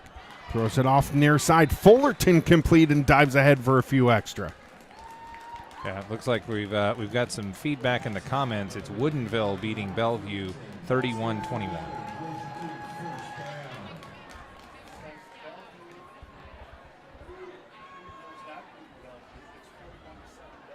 Okay, I'm getting mixed information. I'm hearing it's 41-7 Bellevue over Woodinville, so maybe my sources on Max Preps need to be double-checked. Thank you to those in the comments on YouTube. There's a 1st down and 10. They'll bring the fullback in to the near side. Line up about in the tight end slot as here's Crocker. Crocker cuts it in between the guard and tackle and bursts up for a good gain. Picking his way, slow to get up, but gets up with a little help from his friends. And he just saw a little crease and a crack in there and ran past Jason Pham. For a bigger back, has some good moves, especially as he reaches that 2nd level as Darling comes in at the running back slot. So a lightning approach. They've gone with the Thunder with Brooks and Crocker. Now a speedy back in Darling. Well, remember, they went Wildcat with Darling as well. And they'll give to Darling, near side. Darling picking up speed. Darling at the 10. Darling across the goal line for a Grizzlies touchdown. Darling just paid that one off. You saw it from the jump. The moment he went in there, thunder and lightning, very, very frightening. Darling for the score. And just in time for Halloween. So a scary approach when you can have 3 backs. Inflict a lot of damage, and GP's on for the PAT. They were blocked in their last attempt. No, I believe that was Jackson that was blocked Or in their Jackson. last attempt. Yeah, they went for 2 the last time and came up short. Tried Olsen on the right side. And the kick is up, and it's good. So GP answers to start the 2nd half with an impressive drive. They'll lead 20-6, 8:41 remaining in the 3rd. And we'll Seattle Sports on 710 is your radio home for the Seattle Mariners.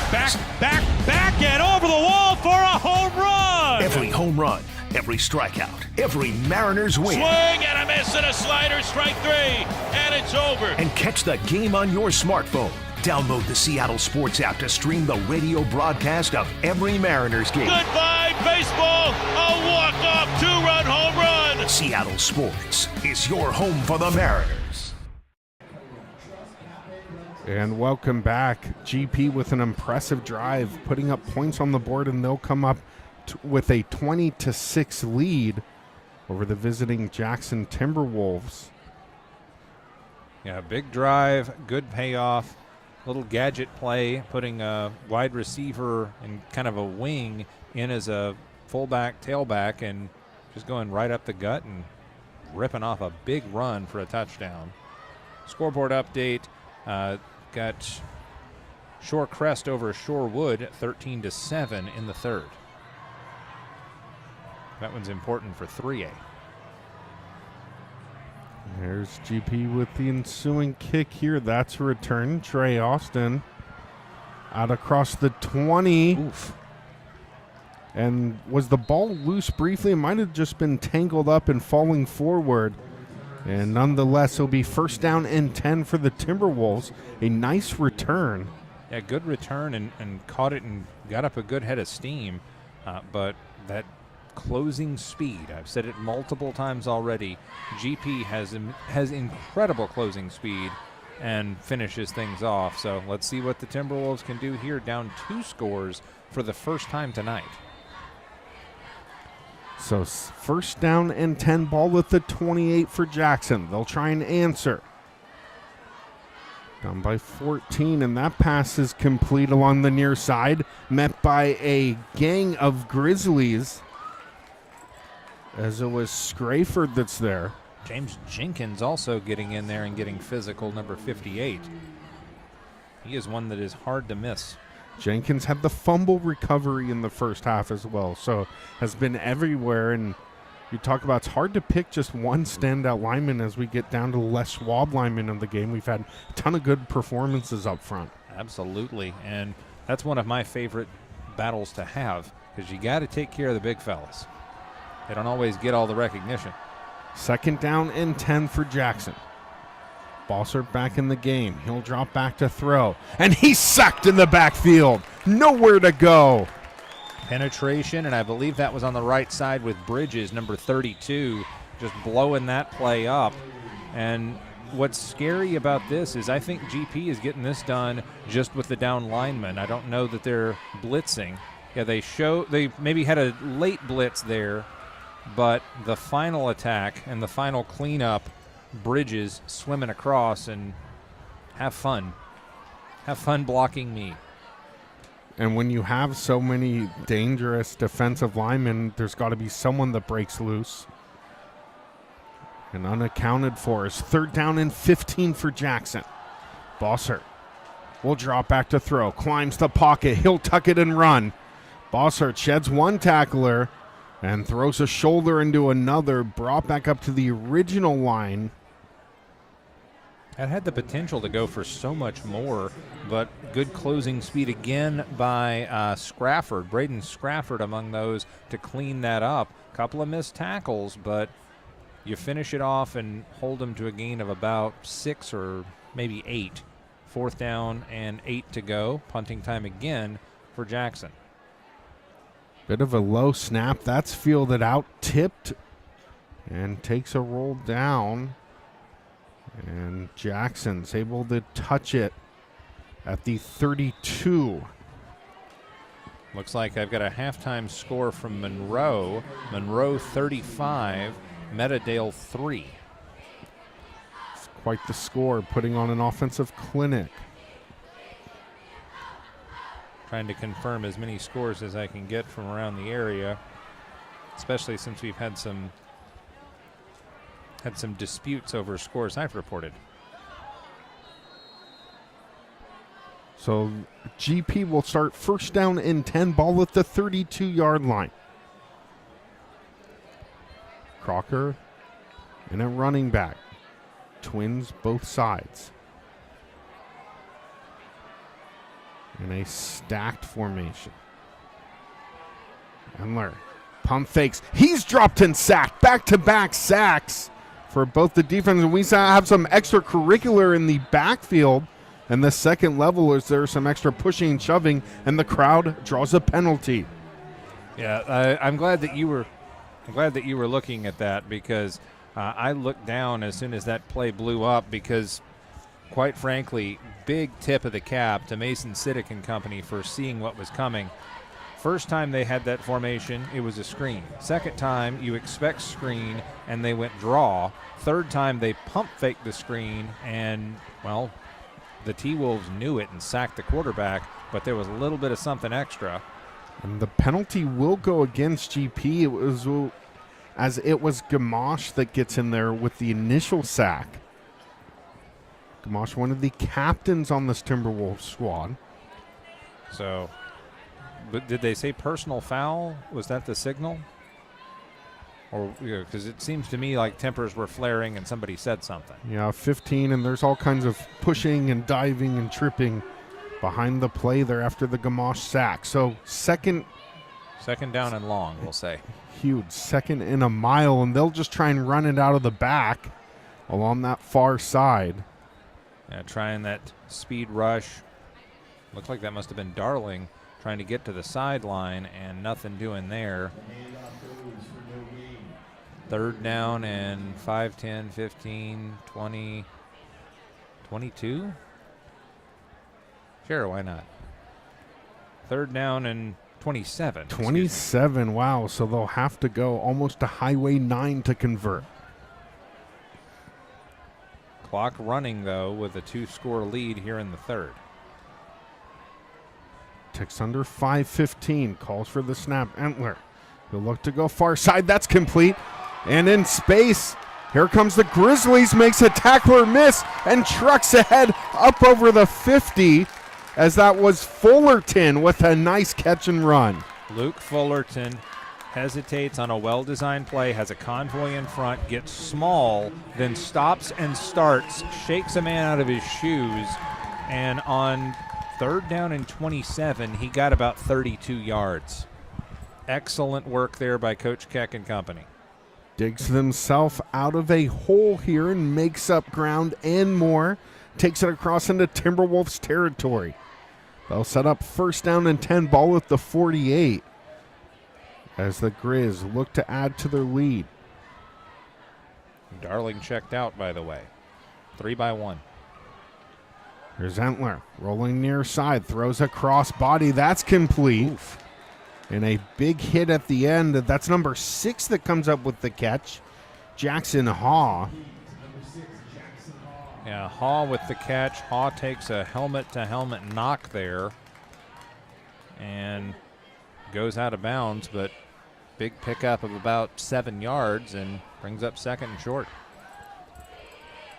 And a bit of a personnel change. We'll see number 27 come on, Preston Mitchell for the Grizz. 2nd down and 4.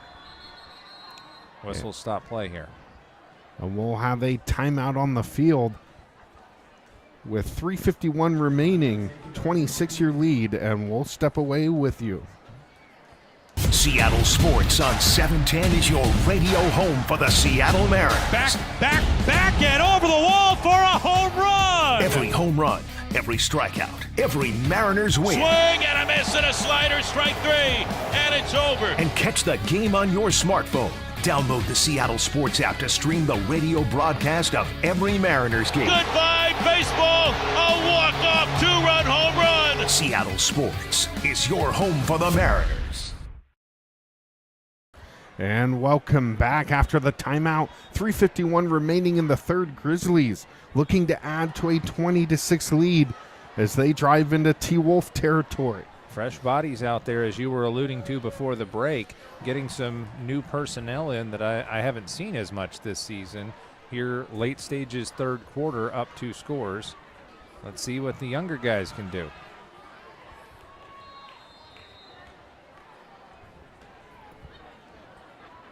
Entler surveys the defense. You'll have Crocker in the back, moves behind him in a pistol formation. Trips out to that far side. They'll give to Crocker. He's tripped up at the line, but able to fall ahead for a positive gain.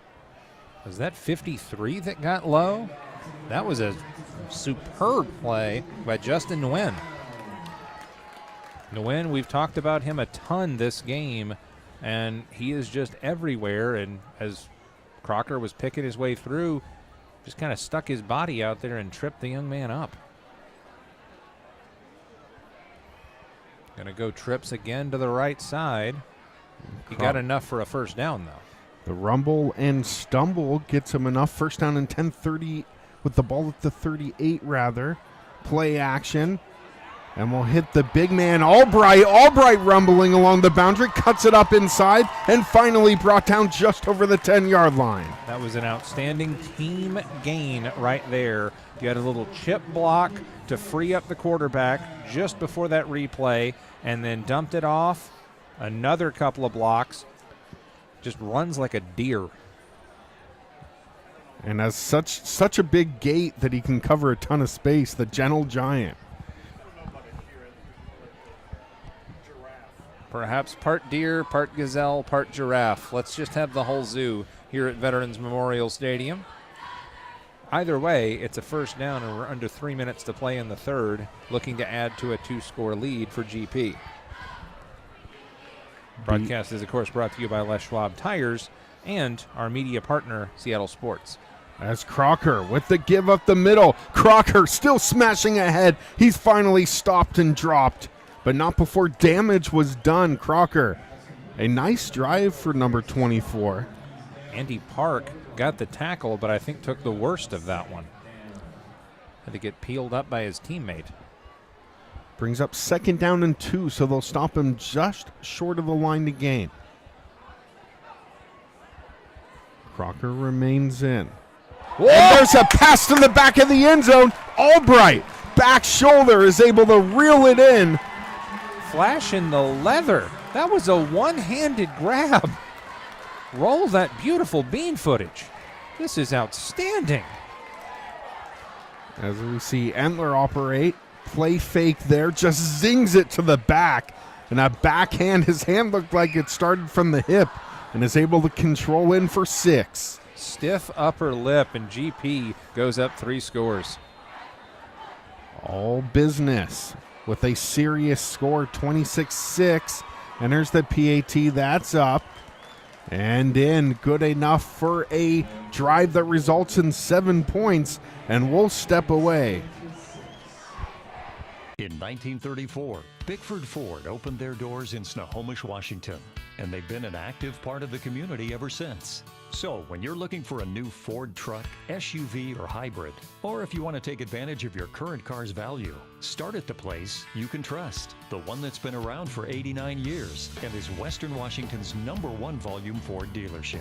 Family-owned Bickford Ford on Bickford Avenue in Snohomish or online at bickford.net.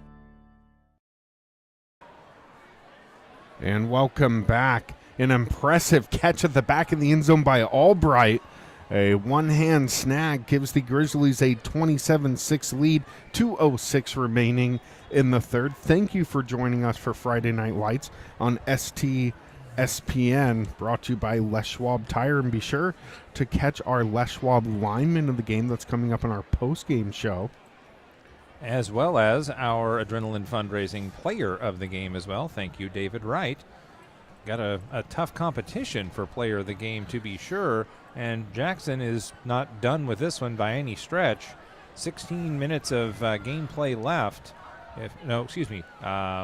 14 minutes of gameplay left, and they're only down 27-6. Plenty of time. And there's GP with the kick. They'll just squib it up in over end. And it drops in front of, looks like it was Rosilli. And he carries it out himself. Special teams, a big-time challenge, especially with the I won't say new, but new to me, rules regarding practice and getting that balance, taking care of safety and all of that. But you only have so much time in practice, and you're going to work on offense and defense. Special teams sometimes gets the short end of the stick, and it's tough out there making those split-second decisions about field position. Well, and definitely if you're trying to avoid injury, kickoffs are the obvious choices. You see some car wreck of a collision sometimes. Absolutely. NFL's trying to figure that out. Shotgun formation. They'll give ahead. Nothing doing in a loss as Trey Austin is met and dropped Jenkins there. Also Sherez. And just as this game continues to grind on, as we're a minute 49 and the clock rolls in the third, well, wear and tear on the bodies. We already saw a number of sacks on the quarterback for Jackson, and Bossert had to check out for a play earlier. So just keep that in mind, as you got to keep fresh legs out there as well. So loss of 2 on the Trey Austin carry. He'll stay in as the back to the right of Bossert. He'll drop back. Little dump off. Rasili there, and again a mob of Grizzlies. This is a motivated Grizzlies defense for a second straight week.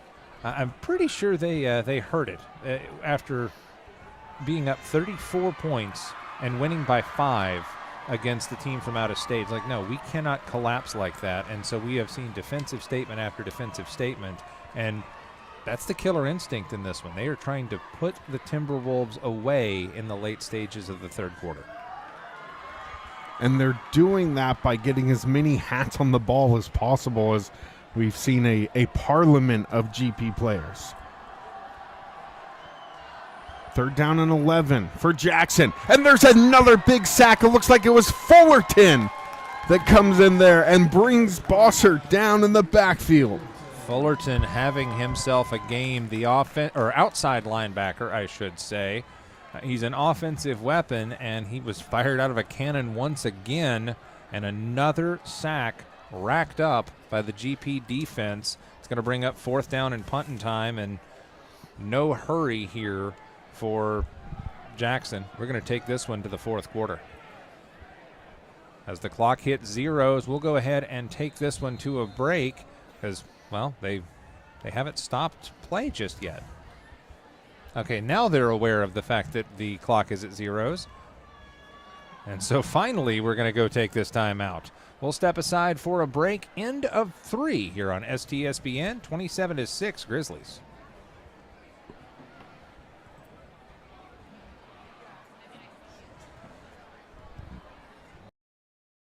When you buy tires at Les Schwab, you're getting more than just tires. You're getting America's best tire warranty, 60-day satisfaction guarantee, no hassle road hazard protection, and free maintenance for the life of your tires. So if something happens to your tire on the road, we'll fix it, or we'll replace it, no questions asked. Other places make you pay extra for that kind of protection, but at Les Schwab, it's included with every set of tires, because more warranty means less worry, and nobody stands by their tires like Les Schwab. Get more from Les. And welcome back, Grizzlies, building on a 27-6 lead as they try and make a defensive stand now against Jackson. Yeah, Jackson was lining up to punt, but there was no time left on the clock, so have to wait until we do this one in the 4th quarter. And I feel like this is one of those times where when GP gets this football, they're going to have one of 2 things on their mind. They're either going to keep this thing on the ground and try and churn as much time off that clock as possible, or they're going to just go for the kill shot. I'm not sure what Coach Keck has in the playbook for this one, but let's get past the punt from your own goal line first. GP pinning the ears back, though. In a dangerous position. So it looks like it's Matt Taylor that gets a boot in. And that's fielded cleanly on the back pedal for GP. Here's Darling on the return. Darling up to the 30. Darling puts a move on 20. Darling still going. Ball pops out and it's on the carpet. And GP with the early indication. They say they have it. And it will be Jackson that's able to recover. So interesting turn of events there, Amp. Yeah, that was disastrous, as very nearly a kick 6. And let's just see what happens here. He cuts it back against the grain. He needed a block, and it's going to squirt out right here.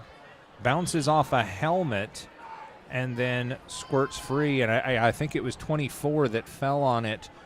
That would be Carson Gilbert as they crawled forward. So now after punting from their own goal line, Jackson will get the football back, but they'll have it at their own 10. And it was a baby, the punter, able to get in there and cause the fumble. That's one of the wilder things I've seen in this one. Somewhere maybe Pat McAfee is smiling. The punter causing some damage. Pressure.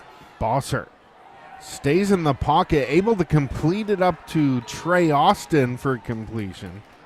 But Jenkins able to hang in there and hang on. That was an excellent completion, but 0 yards after the catch. That's Jackson, you can see 58 fired up back there with Bonchi. So they'll bring up 2nd down and 13. Yeah, loss of 3 on the completion, but it was better than the alternative because 2 dudes were firing free on the quarterback in the end zone. Got to shore up that offensive line, easier said than done for Jackson right now. Under 11 left in regulation. Ball at the 7. Here's Bossert throwing on the run and led his man too much, incomplete, out of bounds. I like these play designs, but they take a little too long to hit with as quick and feisty as the Grizzlies are.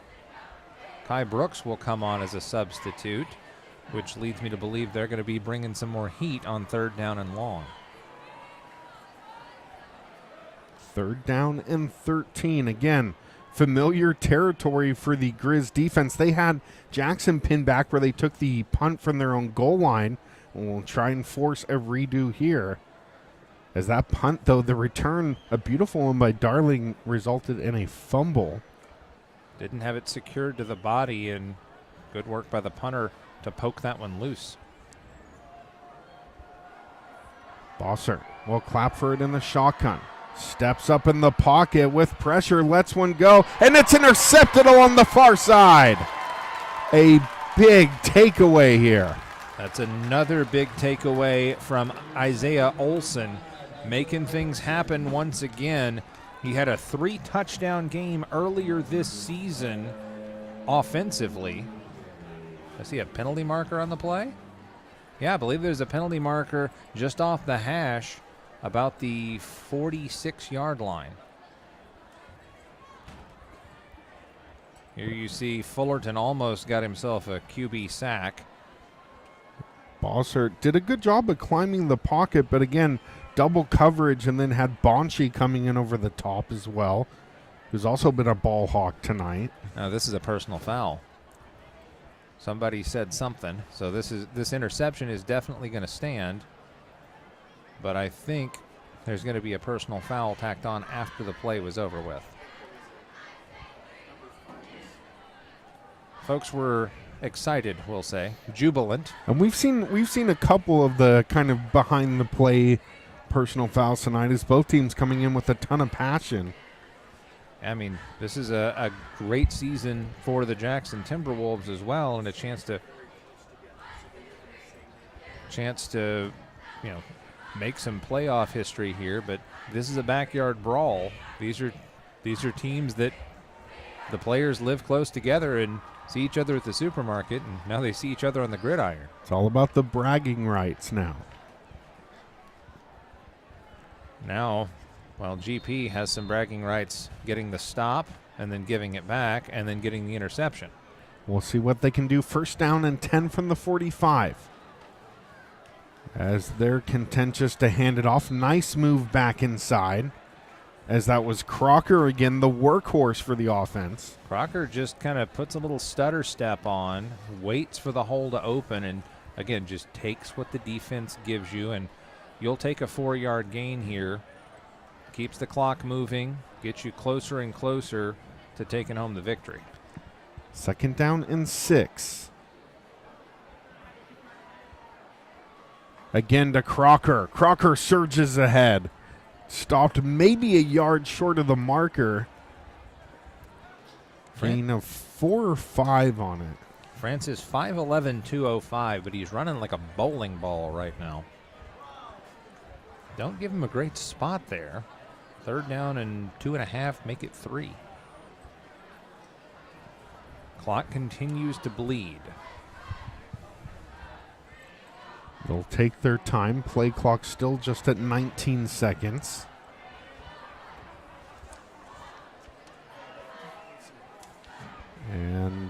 Shotgun formation. And this time they give to Darling. Darling has enough for the first down, and they'll move the chains. So Darling brought in. They go usually with the Thunder approach of either Brooks or Crocker, and then we'll bring in Darling to be the lightning speedy back. And does so there, cuts it up and converts. Yeah, Darling is just a weapon. You don't have track dudes like that at this level of 4A football. And he can play wherever you plug him in. He's going to play in the slot now, 3-by-1. Crocker back in as the back. They'll throw to the second level. Darling will catch and run. Did a great job of running the ball out of the backfield this time. Gets the pass and takes it up again. Another back-to-back first downs to the same player. That's one of the things I love about high school sports is I remember seeing a guy back east who played for my alma mater. He played split end, tight end. He played linebacker. And so he had an interception. 2 plays later, I believe he had the touchdown grab. He kicked the extra point and kicked off. He went D2 in soccer.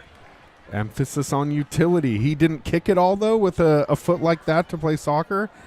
As Entler will roll out, play action. He'll pull it down, puts a move on, and switches fields. Entler still going and getting it done with his legs. Ooh. We've seen him throw for a bunch tonight and takes a hard hit, but not before the damage was done. He'll convert here as we see him take off on the replay.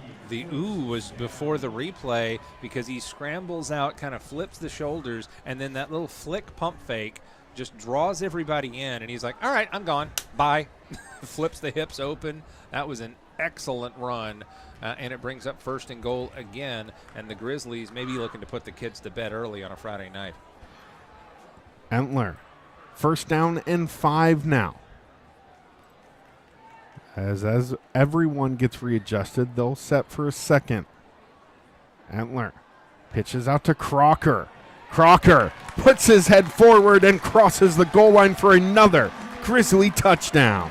Francis Crocker, ladies and gentlemen. That was a toss crack to the nub side. There was nothing there, and they swabbed the whole short side of the field and just used his speed. Get out of my way. This is outstanding. Had some great blocking up front. Darling there on the blocking scheme and is able to seal it off as GP up there for the PAT. Preston Mitchell in there as well. We saw him a little bit earlier in the 3rd as the fans and the band, the student section, fired up. They had work to do, and they've done it. PAT up and good. With 8:28 remaining, Grizzlies lead 34-6. We'll step away for a break. McDaniel's Do-It Center is located in beautiful Snohomish, Washington.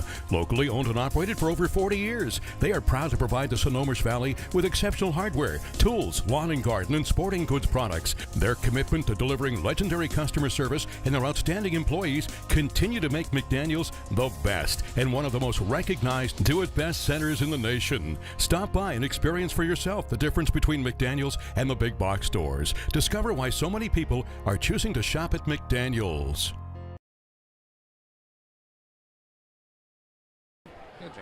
And welcome back into Friday Night Lights on STSPN, brought to you by Les Schwab and the media partner, Seattle Sports. And we have a good one, ton of offense tonight, as the Grizzlies have put up 34 points, and the last 7 courtesy of their last drive that was all Crocker.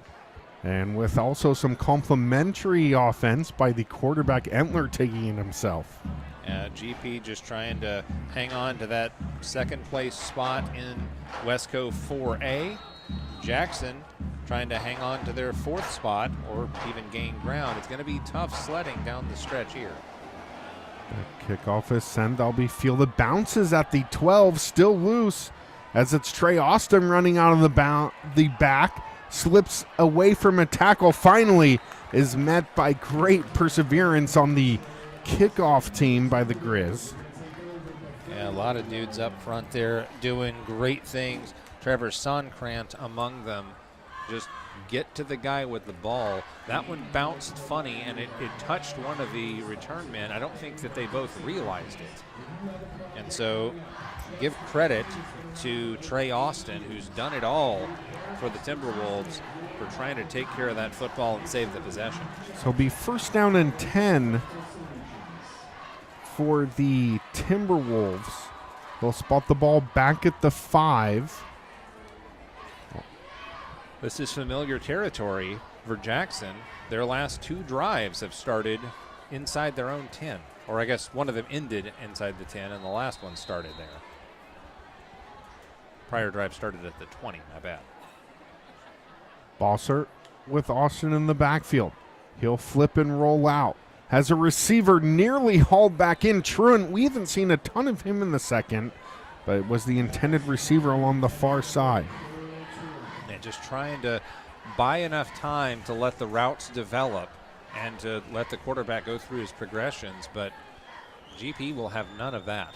This is going to be high-octane offense, or you're going down. Brings up 2nd down and 10. Again, the ball at the 5 is GP doing what GP does, pinning their ears back. We've seen a ton of pressure. And with that pressure, and we've seen a ton of contenders for the Les Schwab lineman of the game. Yeah, we've had a lot of potential options. Fullerton from his outside linebacker spot, Bridges from the D-line spot. As there's Bossert on 2nd down and 10, just lets it fly into the bench. Not going to take a sack and not going to force anything, as we've seen GP come up with a few big interceptions in the second. Several interceptions in this game, as it's kind of hard to hit your man on the fly when, well, the quarterback is either running for his life or getting decked. Other guys involved in that process, the inside linebackers, Scrafford and Jenkins, and, of course, Antonio Chorez, the big man in the middle. A lot of guys to choose from because they're putting pressure on the quarterback. 3rd down and 10. Yeah, 2 straight incompletions here. Ball marked at the 5. Bossert going to try and come up with some magic here. He drops back into his own end zone. That's complete near the sticks. And a hard knock by Fullerton at the end. And a nice catch along that far sideline. That was a 1st down saving tackle by Fullerton as well, as now it's going to bring up 4th down and about a yard and a half, and you got a punt here in this situation. Nothing gained from being too greedy. And I think they will rule it that it was incomplete. Okay. So a late call, they'll move it back. So incomplete, as they'll say the receiver did not touch 1 foot in high school inbounds along the far side. And that's fielded off the back line in the back of the end zone. High punt. Darling waves for a fair catch and fields it cleanly, where GP will start 1st down and 10 as they lead 34-6 with 7:53 remaining. And we'll step away for a break. No, we won't. We'll keep it here as GP will start 1st down and 10. Yeah, GP in enemy territory again. And 7:53 left. You're up 34-6. Expect to see a steady diet of the run game here. They don't have to just go with Crocker, though. They've done some end arounds. They've done some jets. So let's see how the playbook goes. I would be surprised if this thing went in the air unless it was a really, really safe pass. And Crocker will stay in as the back to the right of Entler. Entler will drop back. Wanted to go Crocker, waves him forward, and here's Entler himself. And again, the scampering quarterback has enough for a 1st down, a big gain. Yeah, I don't believe that was a designed run, but it was as good as one, and it kept the clock rolling until he had to step out of bounds to, well, save his bacon. 7:44 left, and again, you move those sticks and put this thing closer and closer to being out of reach for the Timberwolves. So Entler's scamper takes the Grizz up to the 32-yard line. Lucas Entler, plenty of experience for this squad. As Crocker line up directly behind him, and he'll give to Crocker, number 24, takes it up the middle, a big gash for a gain and finally falls down at the 20-yard line. That's enough, though, for another first down. Yeah, that was just, you said it, partner, a gash. He just ripped him right up the A gap, and I believe it was Truant with the saving tackle there. That's a man motivated in Francis Crocker. First down and 10, ball at the 22. Glacier looking to add to their 34-6 lead. Crocker remains in pistol formation, the workhorse. And they'll give to him along the near side and scampers up another big gain, but just stopped a couple yards short of that first down marker. Good tackle by Hasib Rasuli. Just try and put him down quickly. Second down and about a yard and a half, two. Tick, tick, tick, though. Time running short for the Timberwolves. Crocker will check out. Back in is... Darling will come back in, so the lightning approach. And then they flip the formation to the right. So they'll start bunches near side. They'll give to Darling. Runs at the side of the bunch formation, who serves as good blockers. Another positive gain and up across for a first down. Preston Mitchell helped make that happen with another seal block inside. Like the use of the young fellas. Also out there, Jackson Hall. And they'll wind the clock. We're inside 6:10 to play in the final and fourth quarter. And first and goal to go from the 7. No more first downs to pick up here if you're GP. They'll be content to use as much clock as possible as the play clock is in under 7 seconds. Finally gets the snap. Endler wants to go end zone, and it's complete for another touchdown. Again, Albright, the big man across the seam in the back.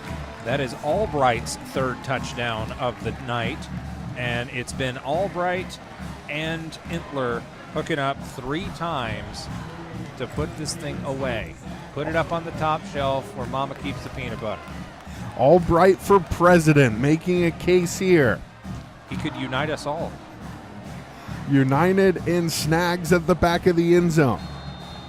As Glacier Peak will try and tack on the extra, taking a commanding 40-6 lead, and that is up and good. And now we'll step aside for a break. 41-6 Grizzlies on STSPN. McDaniel's Do It Center is located in beautiful Snohomish, Washington. Locally owned and operated for over 40 years, they are proud to provide the Snohomish Valley with exceptional hardware, tools, lawn and garden, and sporting goods products. Their commitment to delivering legendary customer service and their outstanding employees continue to make McDaniel's the best and one of the most recognized Do It Best centers in the nation. Stop by and experience for yourself the difference between McDaniel's and the big box stores. Discover why so many people are choosing to shop at McDaniel's.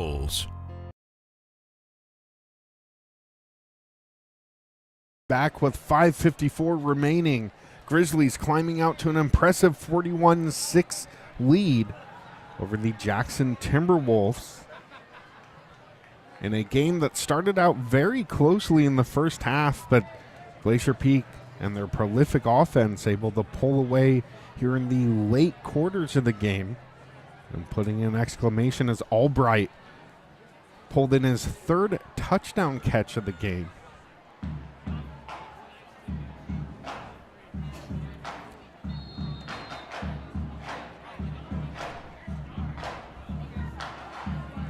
As Glacier Peak will send this one deep on the kickoff, fielded at the 15. Trey Austin will return along the far side and brought down just shy of the 30. That's where Jackson will start their drive.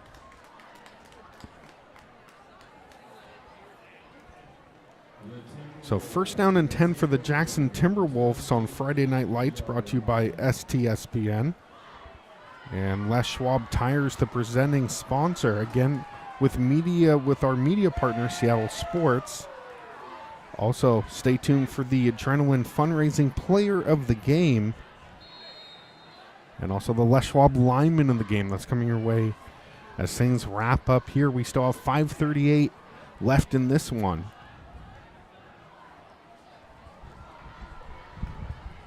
First down and 10. Ball at the 28 will be the official spot.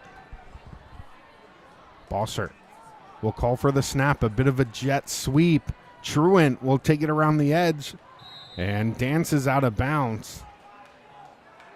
And a small gain of about 4 for Jackson.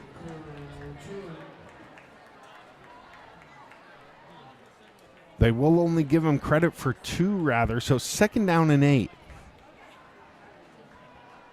With the ball at the 30-yard line.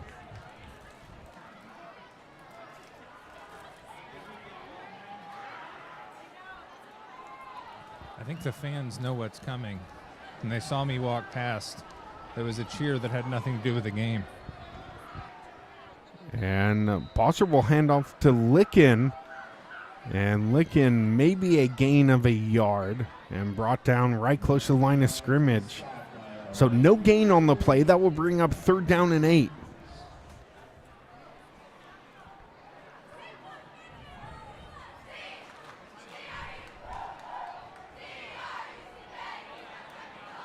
Quarterback's getting loose on the sidelines, by the way. Endler's night might be over with 5 minutes to go.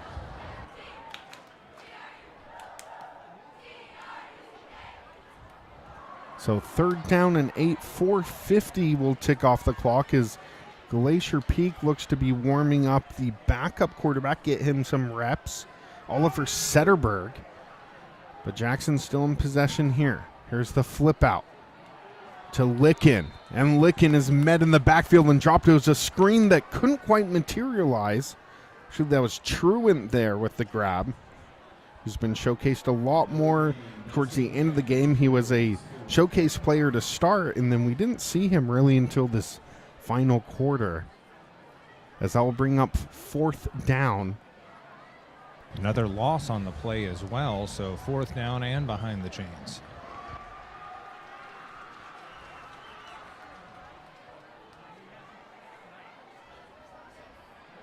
So fourth down and about 11. Long snap, just gets it away. And it falls, bounces, and finally down. Seamus Williams there to mark it. And so it will be Glacier Peak that starts. First down and 10. The ball just shy of the 50.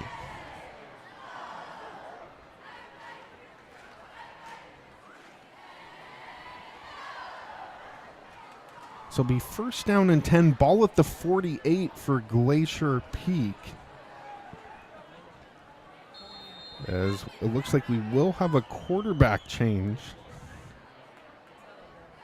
Setterberg will take some reps. And some other members of the second team coming in. Brooks in at running back, who shared some of the duties to start the game. And Crocker will have a bit of a break after an impressive night. There's Setterberg. We'll hand off to Brooks. And Brooks spun around in the hole, able to trip ahead for a positive gain. As he put a spin move on at the line of scrimmage, gets tripped up and able to fall forward. Brings up second down and 8 after the gain of 2. I think Truant cleaned that one up. He landed with a bounce and a thud. That was a painful run here in the final minutes. So second down and 8, clock continues to tick as the Grizzlies will try and take up as much of the clock as possible as the play clock down to 9 seconds. Setterberg. Again, the give to Brooks, and Brooks is met and brought down in the backfield. Yeah, good job just filling holes and filling space by this Jackson squad to get a big stop there. Looks like it was Jaden Vargas in there. Makes the stop for the Timberwolves. 2:35 remaining in this one.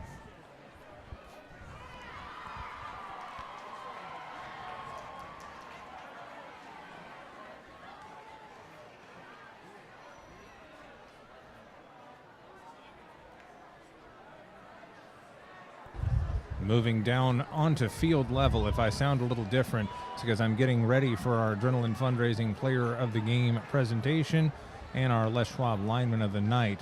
So live at field level as a penalty marker flies for a delay of game on Glacier Peak. So I'm standing just on the 30 in plus territory for GP and had a unique vantage point on that delay.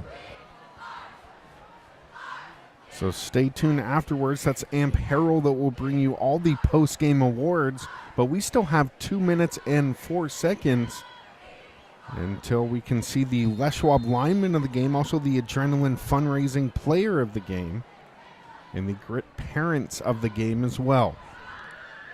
So 3rd down and 14. Setterberg remains in at quarterback for the Grizz.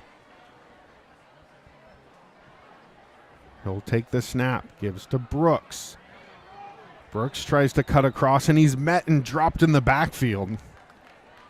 Yeah, Truant just took a great angle on that, went to the knee level and just stopped the progress, but clock continues to bleed away as we approach 1:45. 41-6 your lead. The Grizz trying to chew as much clock as possible. And look to move up in the, move their league record to 4-1, 7-1 on the season. And they're in control to do so, and we'll punt here on 4th down. Play clock at 5. They're able to get the punt off. And that falls and heads out of bounds. It does not, actually. They keep it inbounds. That one was coming right for my head. So I scampered backwards and watched. I thought it might have touched a Grizzly. It did not. And that gave him an extra maybe 7 yards of field position with 1:02 left in regulation. So with some backspin, it does stay out of bounds just long enough for it to be touchdown.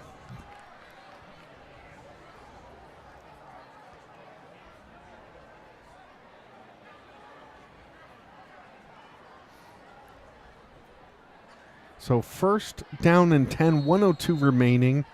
The Jackson Timberwolves will start at the 27-yard line. Bossert will stay in at quarterback as he drops back. And pass and caught along the sideline. Here's Truant.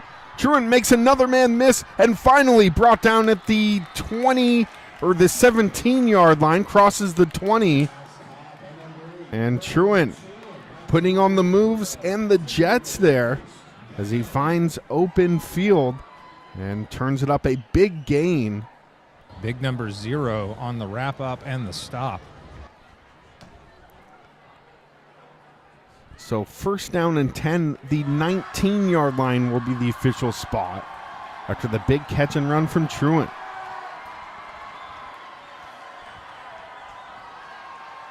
And that's complete. Seamus Williams puts another deke on and finally corralled out of bounds. Nice catch and run back-to-back. Big YACs. So both Williams and Truant able to run after the catch well and get a few extra yards as Williams able to do so on that. That brings up 1st down and goal with the ball at the 3.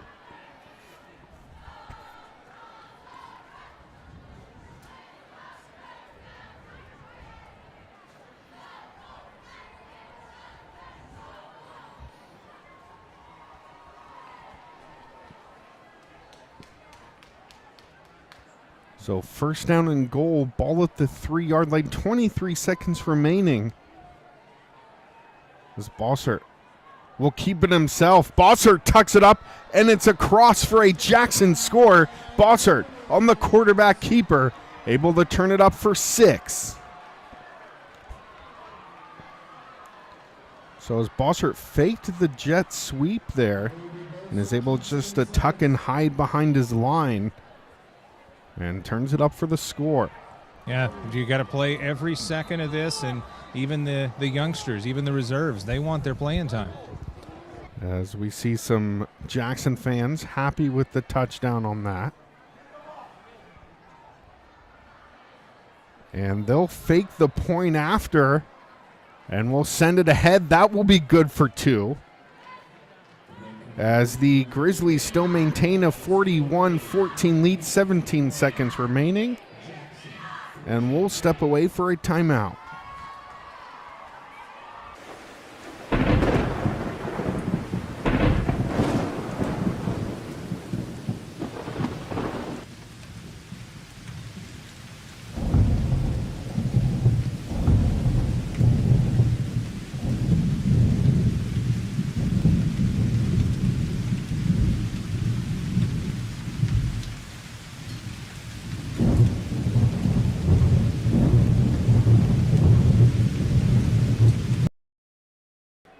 And welcome back.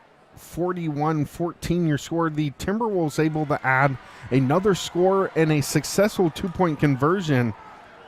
But nonetheless, they trail the impressive Glacier Peak Grizzlies, who have really turned it on in the second half. And right now, we'll see some of the second string come in. We saw Setterberg in at quarterback in the last drive. As Jackson will kick it deep here, 17 seconds remaining.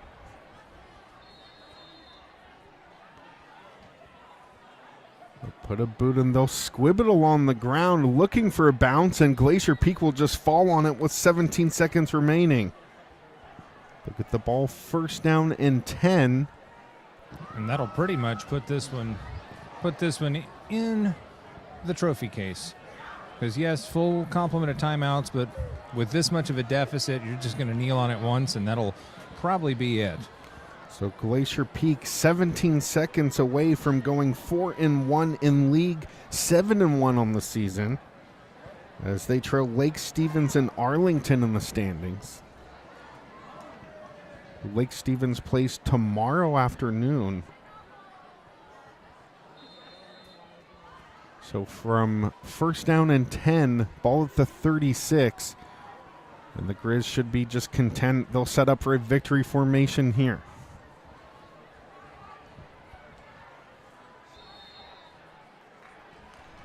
And they will kneel it.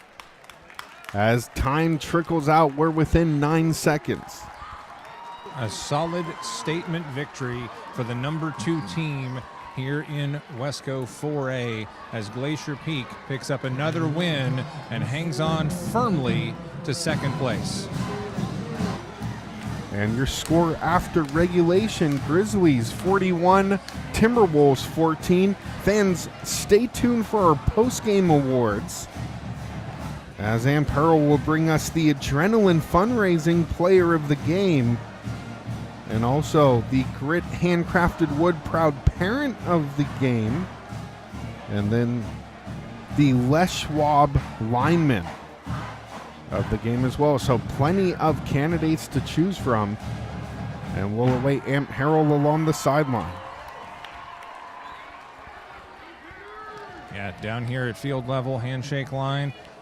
Good effort by the Timberwolves, but GP a force to be reckoned with this season.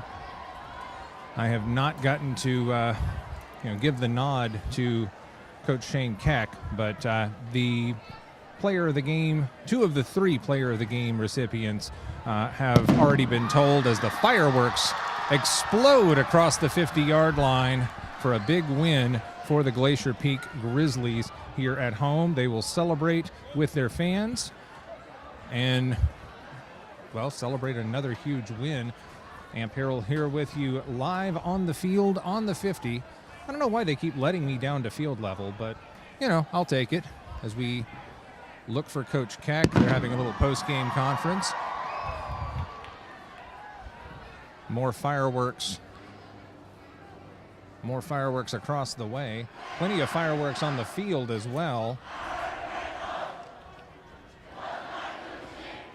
And we'll take a look at this crowd celebration here with all of the players and fans just celebrating another league victory for GP. Just the lone blemish, the loss to Lake Stevens, denying GP perfection here in WESCO. And a very decisive victory, 41-14.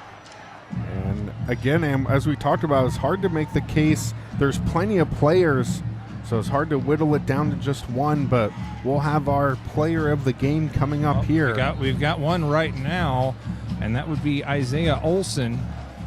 And co-player of the game would be, of course, number 18. That would be Albright. And 3 touchdowns in one game earlier, 3 touchdowns in this game today, and so co-player of the game honors. And gentlemen, congratulations on a big win. Congratulations on being co-Adrenaline Fundraising players of the game. And let's start with Albright. 3 touchdowns tonight and some good play on both sides of the ball. Talk to me about this one. How big was this win? It was a good one. You know, we had a rough first half, but coming out of halftime, we were able to get our minds right, get it blocking up front, and we were able to get the ball moving up and down the field. When you say rough first half, I mean, you still had the lead. You never trailed in this one. So you guys hold yourself to a higher standard, I'm guessing. Yeah, we do. I mean, it wasn't a horrible first half, but there's a lot of mistakes we could be fixing up. And we didn't have a bad offense, but we could have done a lot better. Now, you got 3 touchdowns through the air. Talk to me about how you were able to get things done offensively today. It was just a work of the front and the O-line. It was all on them. Wasn't able to get much going in the first half, but second half, again, able to get it going, blocking up front and everything. Now, speaking of 3 touchdowns in a game, Isaiah, you had 3 touchdowns in another game we broadcast earlier, and you buzzed around on defense in this one. Talk to me about your two-way game. I'm so proud of our defense. We just kept fighting, and we just trust our offense to get it going. You know, in the first half, like Zach said, we weren't doing too hot, but our defense just did our thing, and I was just lucky enough to come up with the 2 interceptions, and I just give all glory to God. 2 interceptions. What factored into that? Was that scheme or was that just opportunity? I think it has to do with both. My coaches put me in a great position to succeed all the time, and then I just go out there and do my best, and sometimes the ball just ends up in my hands. Now you mentioned it earlier about the offensive line. Talk to me about the guys blocking up front and letting you guys get free when you're on the offensive side of the ball. You guys own the trenches. Yeah, it's a great group of guys. I feel like we have a very strong O-line. It's very bonded, and they all work together, and it allows us receivers and running backs to get out free and going. Now, defensively, you guys are mashing too. Plenty of sacks to go along with those interceptions and fumble recoveries. So talk about the defensive guys digging in the trenches. Yeah, the defensive guys, the front 7, they just make my job really easy. I barely have to make any tackles. They keep it all contained in there, and I just do my job, and we just trust each other to do our jobs, and that's how we succeed. Now, are your parents here tonight? Yeah, my mom's right there. And what about you? Right there. All right, we've got some Grit Proud Parent shirts for them as well. And then I'm going to have you guys do me a favor and go find our lineman of the night as well. But let's get our little photo op action here and get that taken care of. And I also want to talk to Coach Keck as well. But our lineman of the night shirt. So we've got 2 player of the game shirts, and then the parent shirts are inside.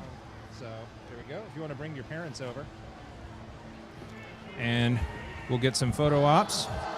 Well, I guess while you guys are finding mom and dad, let's talk to our lineman of the night, that being Jenkins. And big man, good game, big win. Thank you. So what went into this one and your ferocious night in the linebacking core, just punishing people?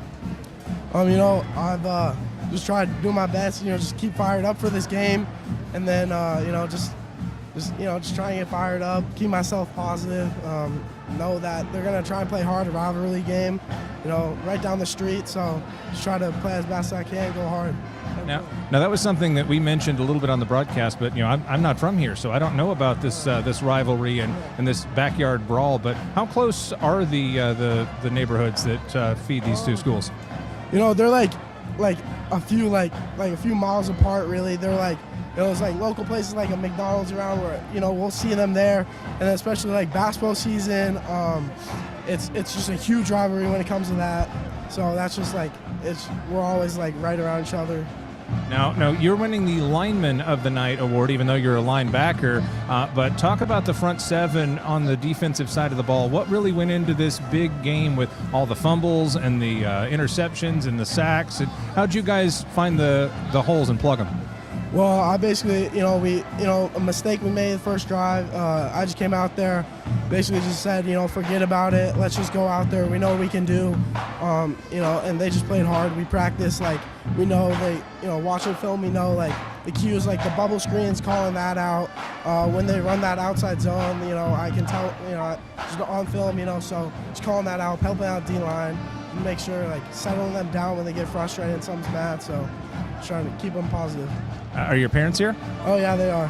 We got a Grit Proud Parent shirt for them as well. So anybody you want to give a shout-out to that might be watching this now or later? I like shout out, also my parents here, but shout out my brother Will. He really, just mentors me, try to be like him. So, that's got shout out. There you go. Well, let's hold this up for the camera, and I'll also get a photo. But we also want to try to talk to Coach Keck if he's running around here at all. But lineman of the night, Jenkins with a big win, a statement win. And I've got some folks here to show on camera as well. Want to hold up the Proud Parent shirt? The joys of live television, folks. Love this. And we got one more off over here behind me. But, well, I guess we may be short a shirt. Okay, but if you want to hold that up so we can get a picture for Twitter. And we'll get your mom a shirt. Adrenaline Fundraising Player of the Game. Outstanding. And we'll get you a Proud Parent shirt. There's supposed to be one tucked in there, but we appear to be out of them. But follow us, STSPN.com, and on all the socials, and bother Todd Elvig. We'll get you a shirt. And with that, I've got to find Coach Shane Keck, wherever he might happen to be, as we celebrate a huge win here tonight. 41-14, the final in this. To the eyes in the sky. Oh, there we go. Coach, you found me. So congratulations on another big win. What went into this one? Yeah, we obviously really struggled in the first half. Played, made some mistakes, offense and defensively. Special teams had some blunders, but once we got settled in, kind of figured out what they were doing, I thought our coaches adjusted well, and the kids played really hard in the second half. Big takeaways, forced fumbles and fumble recoveries, interceptions, and sacks. The defense, I think, played outstanding in this one. What are your thoughts? Yeah, they're really starting to play well. Obviously tonight on all phases, right, in the air and on the ground. I don't know if they had 100 yards rushing. I'm assuming they didn't, but I thought Coach Bean had a really good plan. The kids really executed. You're starting to see, I think we start 9 juniors on defense. And 8 juniors and 1 sophomore, and those guys are finally starting to settle in and play like varsity guys, and really starting to see, man, we might be a defensive football team. Yeah, that seems like that, especially with the win last week, right? Yeah, absolutely. I think if you go look through the year, we've really played well defensively. If I can do a better job calling plays, hopefully keep them in good position, I think we got a pretty special defense. Well, talking about your play calling, another 3-touchdown performance, this time for Albright. Lucas Entler coming into his own. What goes into all of that for you as the OC as well? Yeah, I think really, we just try and take what they give us, right? They were playing a lot of cover 0 or a lot of cover 3 and leaving matchups out on the perimeter. And, when we have those, we think we've got some athletes that can go win one-on-ones. They're kind of loading the box, and so, throwing the ball was a magic formula. And obviously Zach made a heck of a play. He's a sophomore and he's a special football player. Hats off to him, and Lucas found him, and really ran the offense real well tonight. And another good rushing night for Crocker and company. Entler finding room with his legs as well. That all starts with the offensive line too, doesn't it? Yeah, offensive line played real tough. I think the first half they really struggled. We challenged them at the half. This game was going to be won or lost because of what they did, and they responded. But Francis ran the ball hard. We actually moved Michael Darling from receiver to running back. He's been a running back in our program before. Isaiah Owens wasn't able to go this week, and so spreading it around on the ground, I think really was a good through the ground or on the ground and through the air together. It worked out well. Any final thoughts on this big win, Coach? Man, excited. It's senior night for our kids. These kids have been with us for 4 years and put in a ton of work, and what a cool way to celebrate them, and excited to get a chance to go play Kamiak and finish this regular season out. Coach, congratulations on another big win, and go enjoy this one. I appreciate it. Thanks for all you guys' coverage. That is Coach Shane Keck, and I will take it from here from my broadcast partner Merrick upstairs, for Todd and Sarah Elvig and all the folks in the truck and frankly out here in the elements. Final score, Grizzlies 41, Timberwolves 14. For STSPN, I'm Harrell saying so long, everybody. Right there, he peels out. Hammer tries to throw it, but it falls down. Does he catch it? Dylan catches it! Oh no! It goes in. Does he get there? I think he's right in front of the line, not quite in.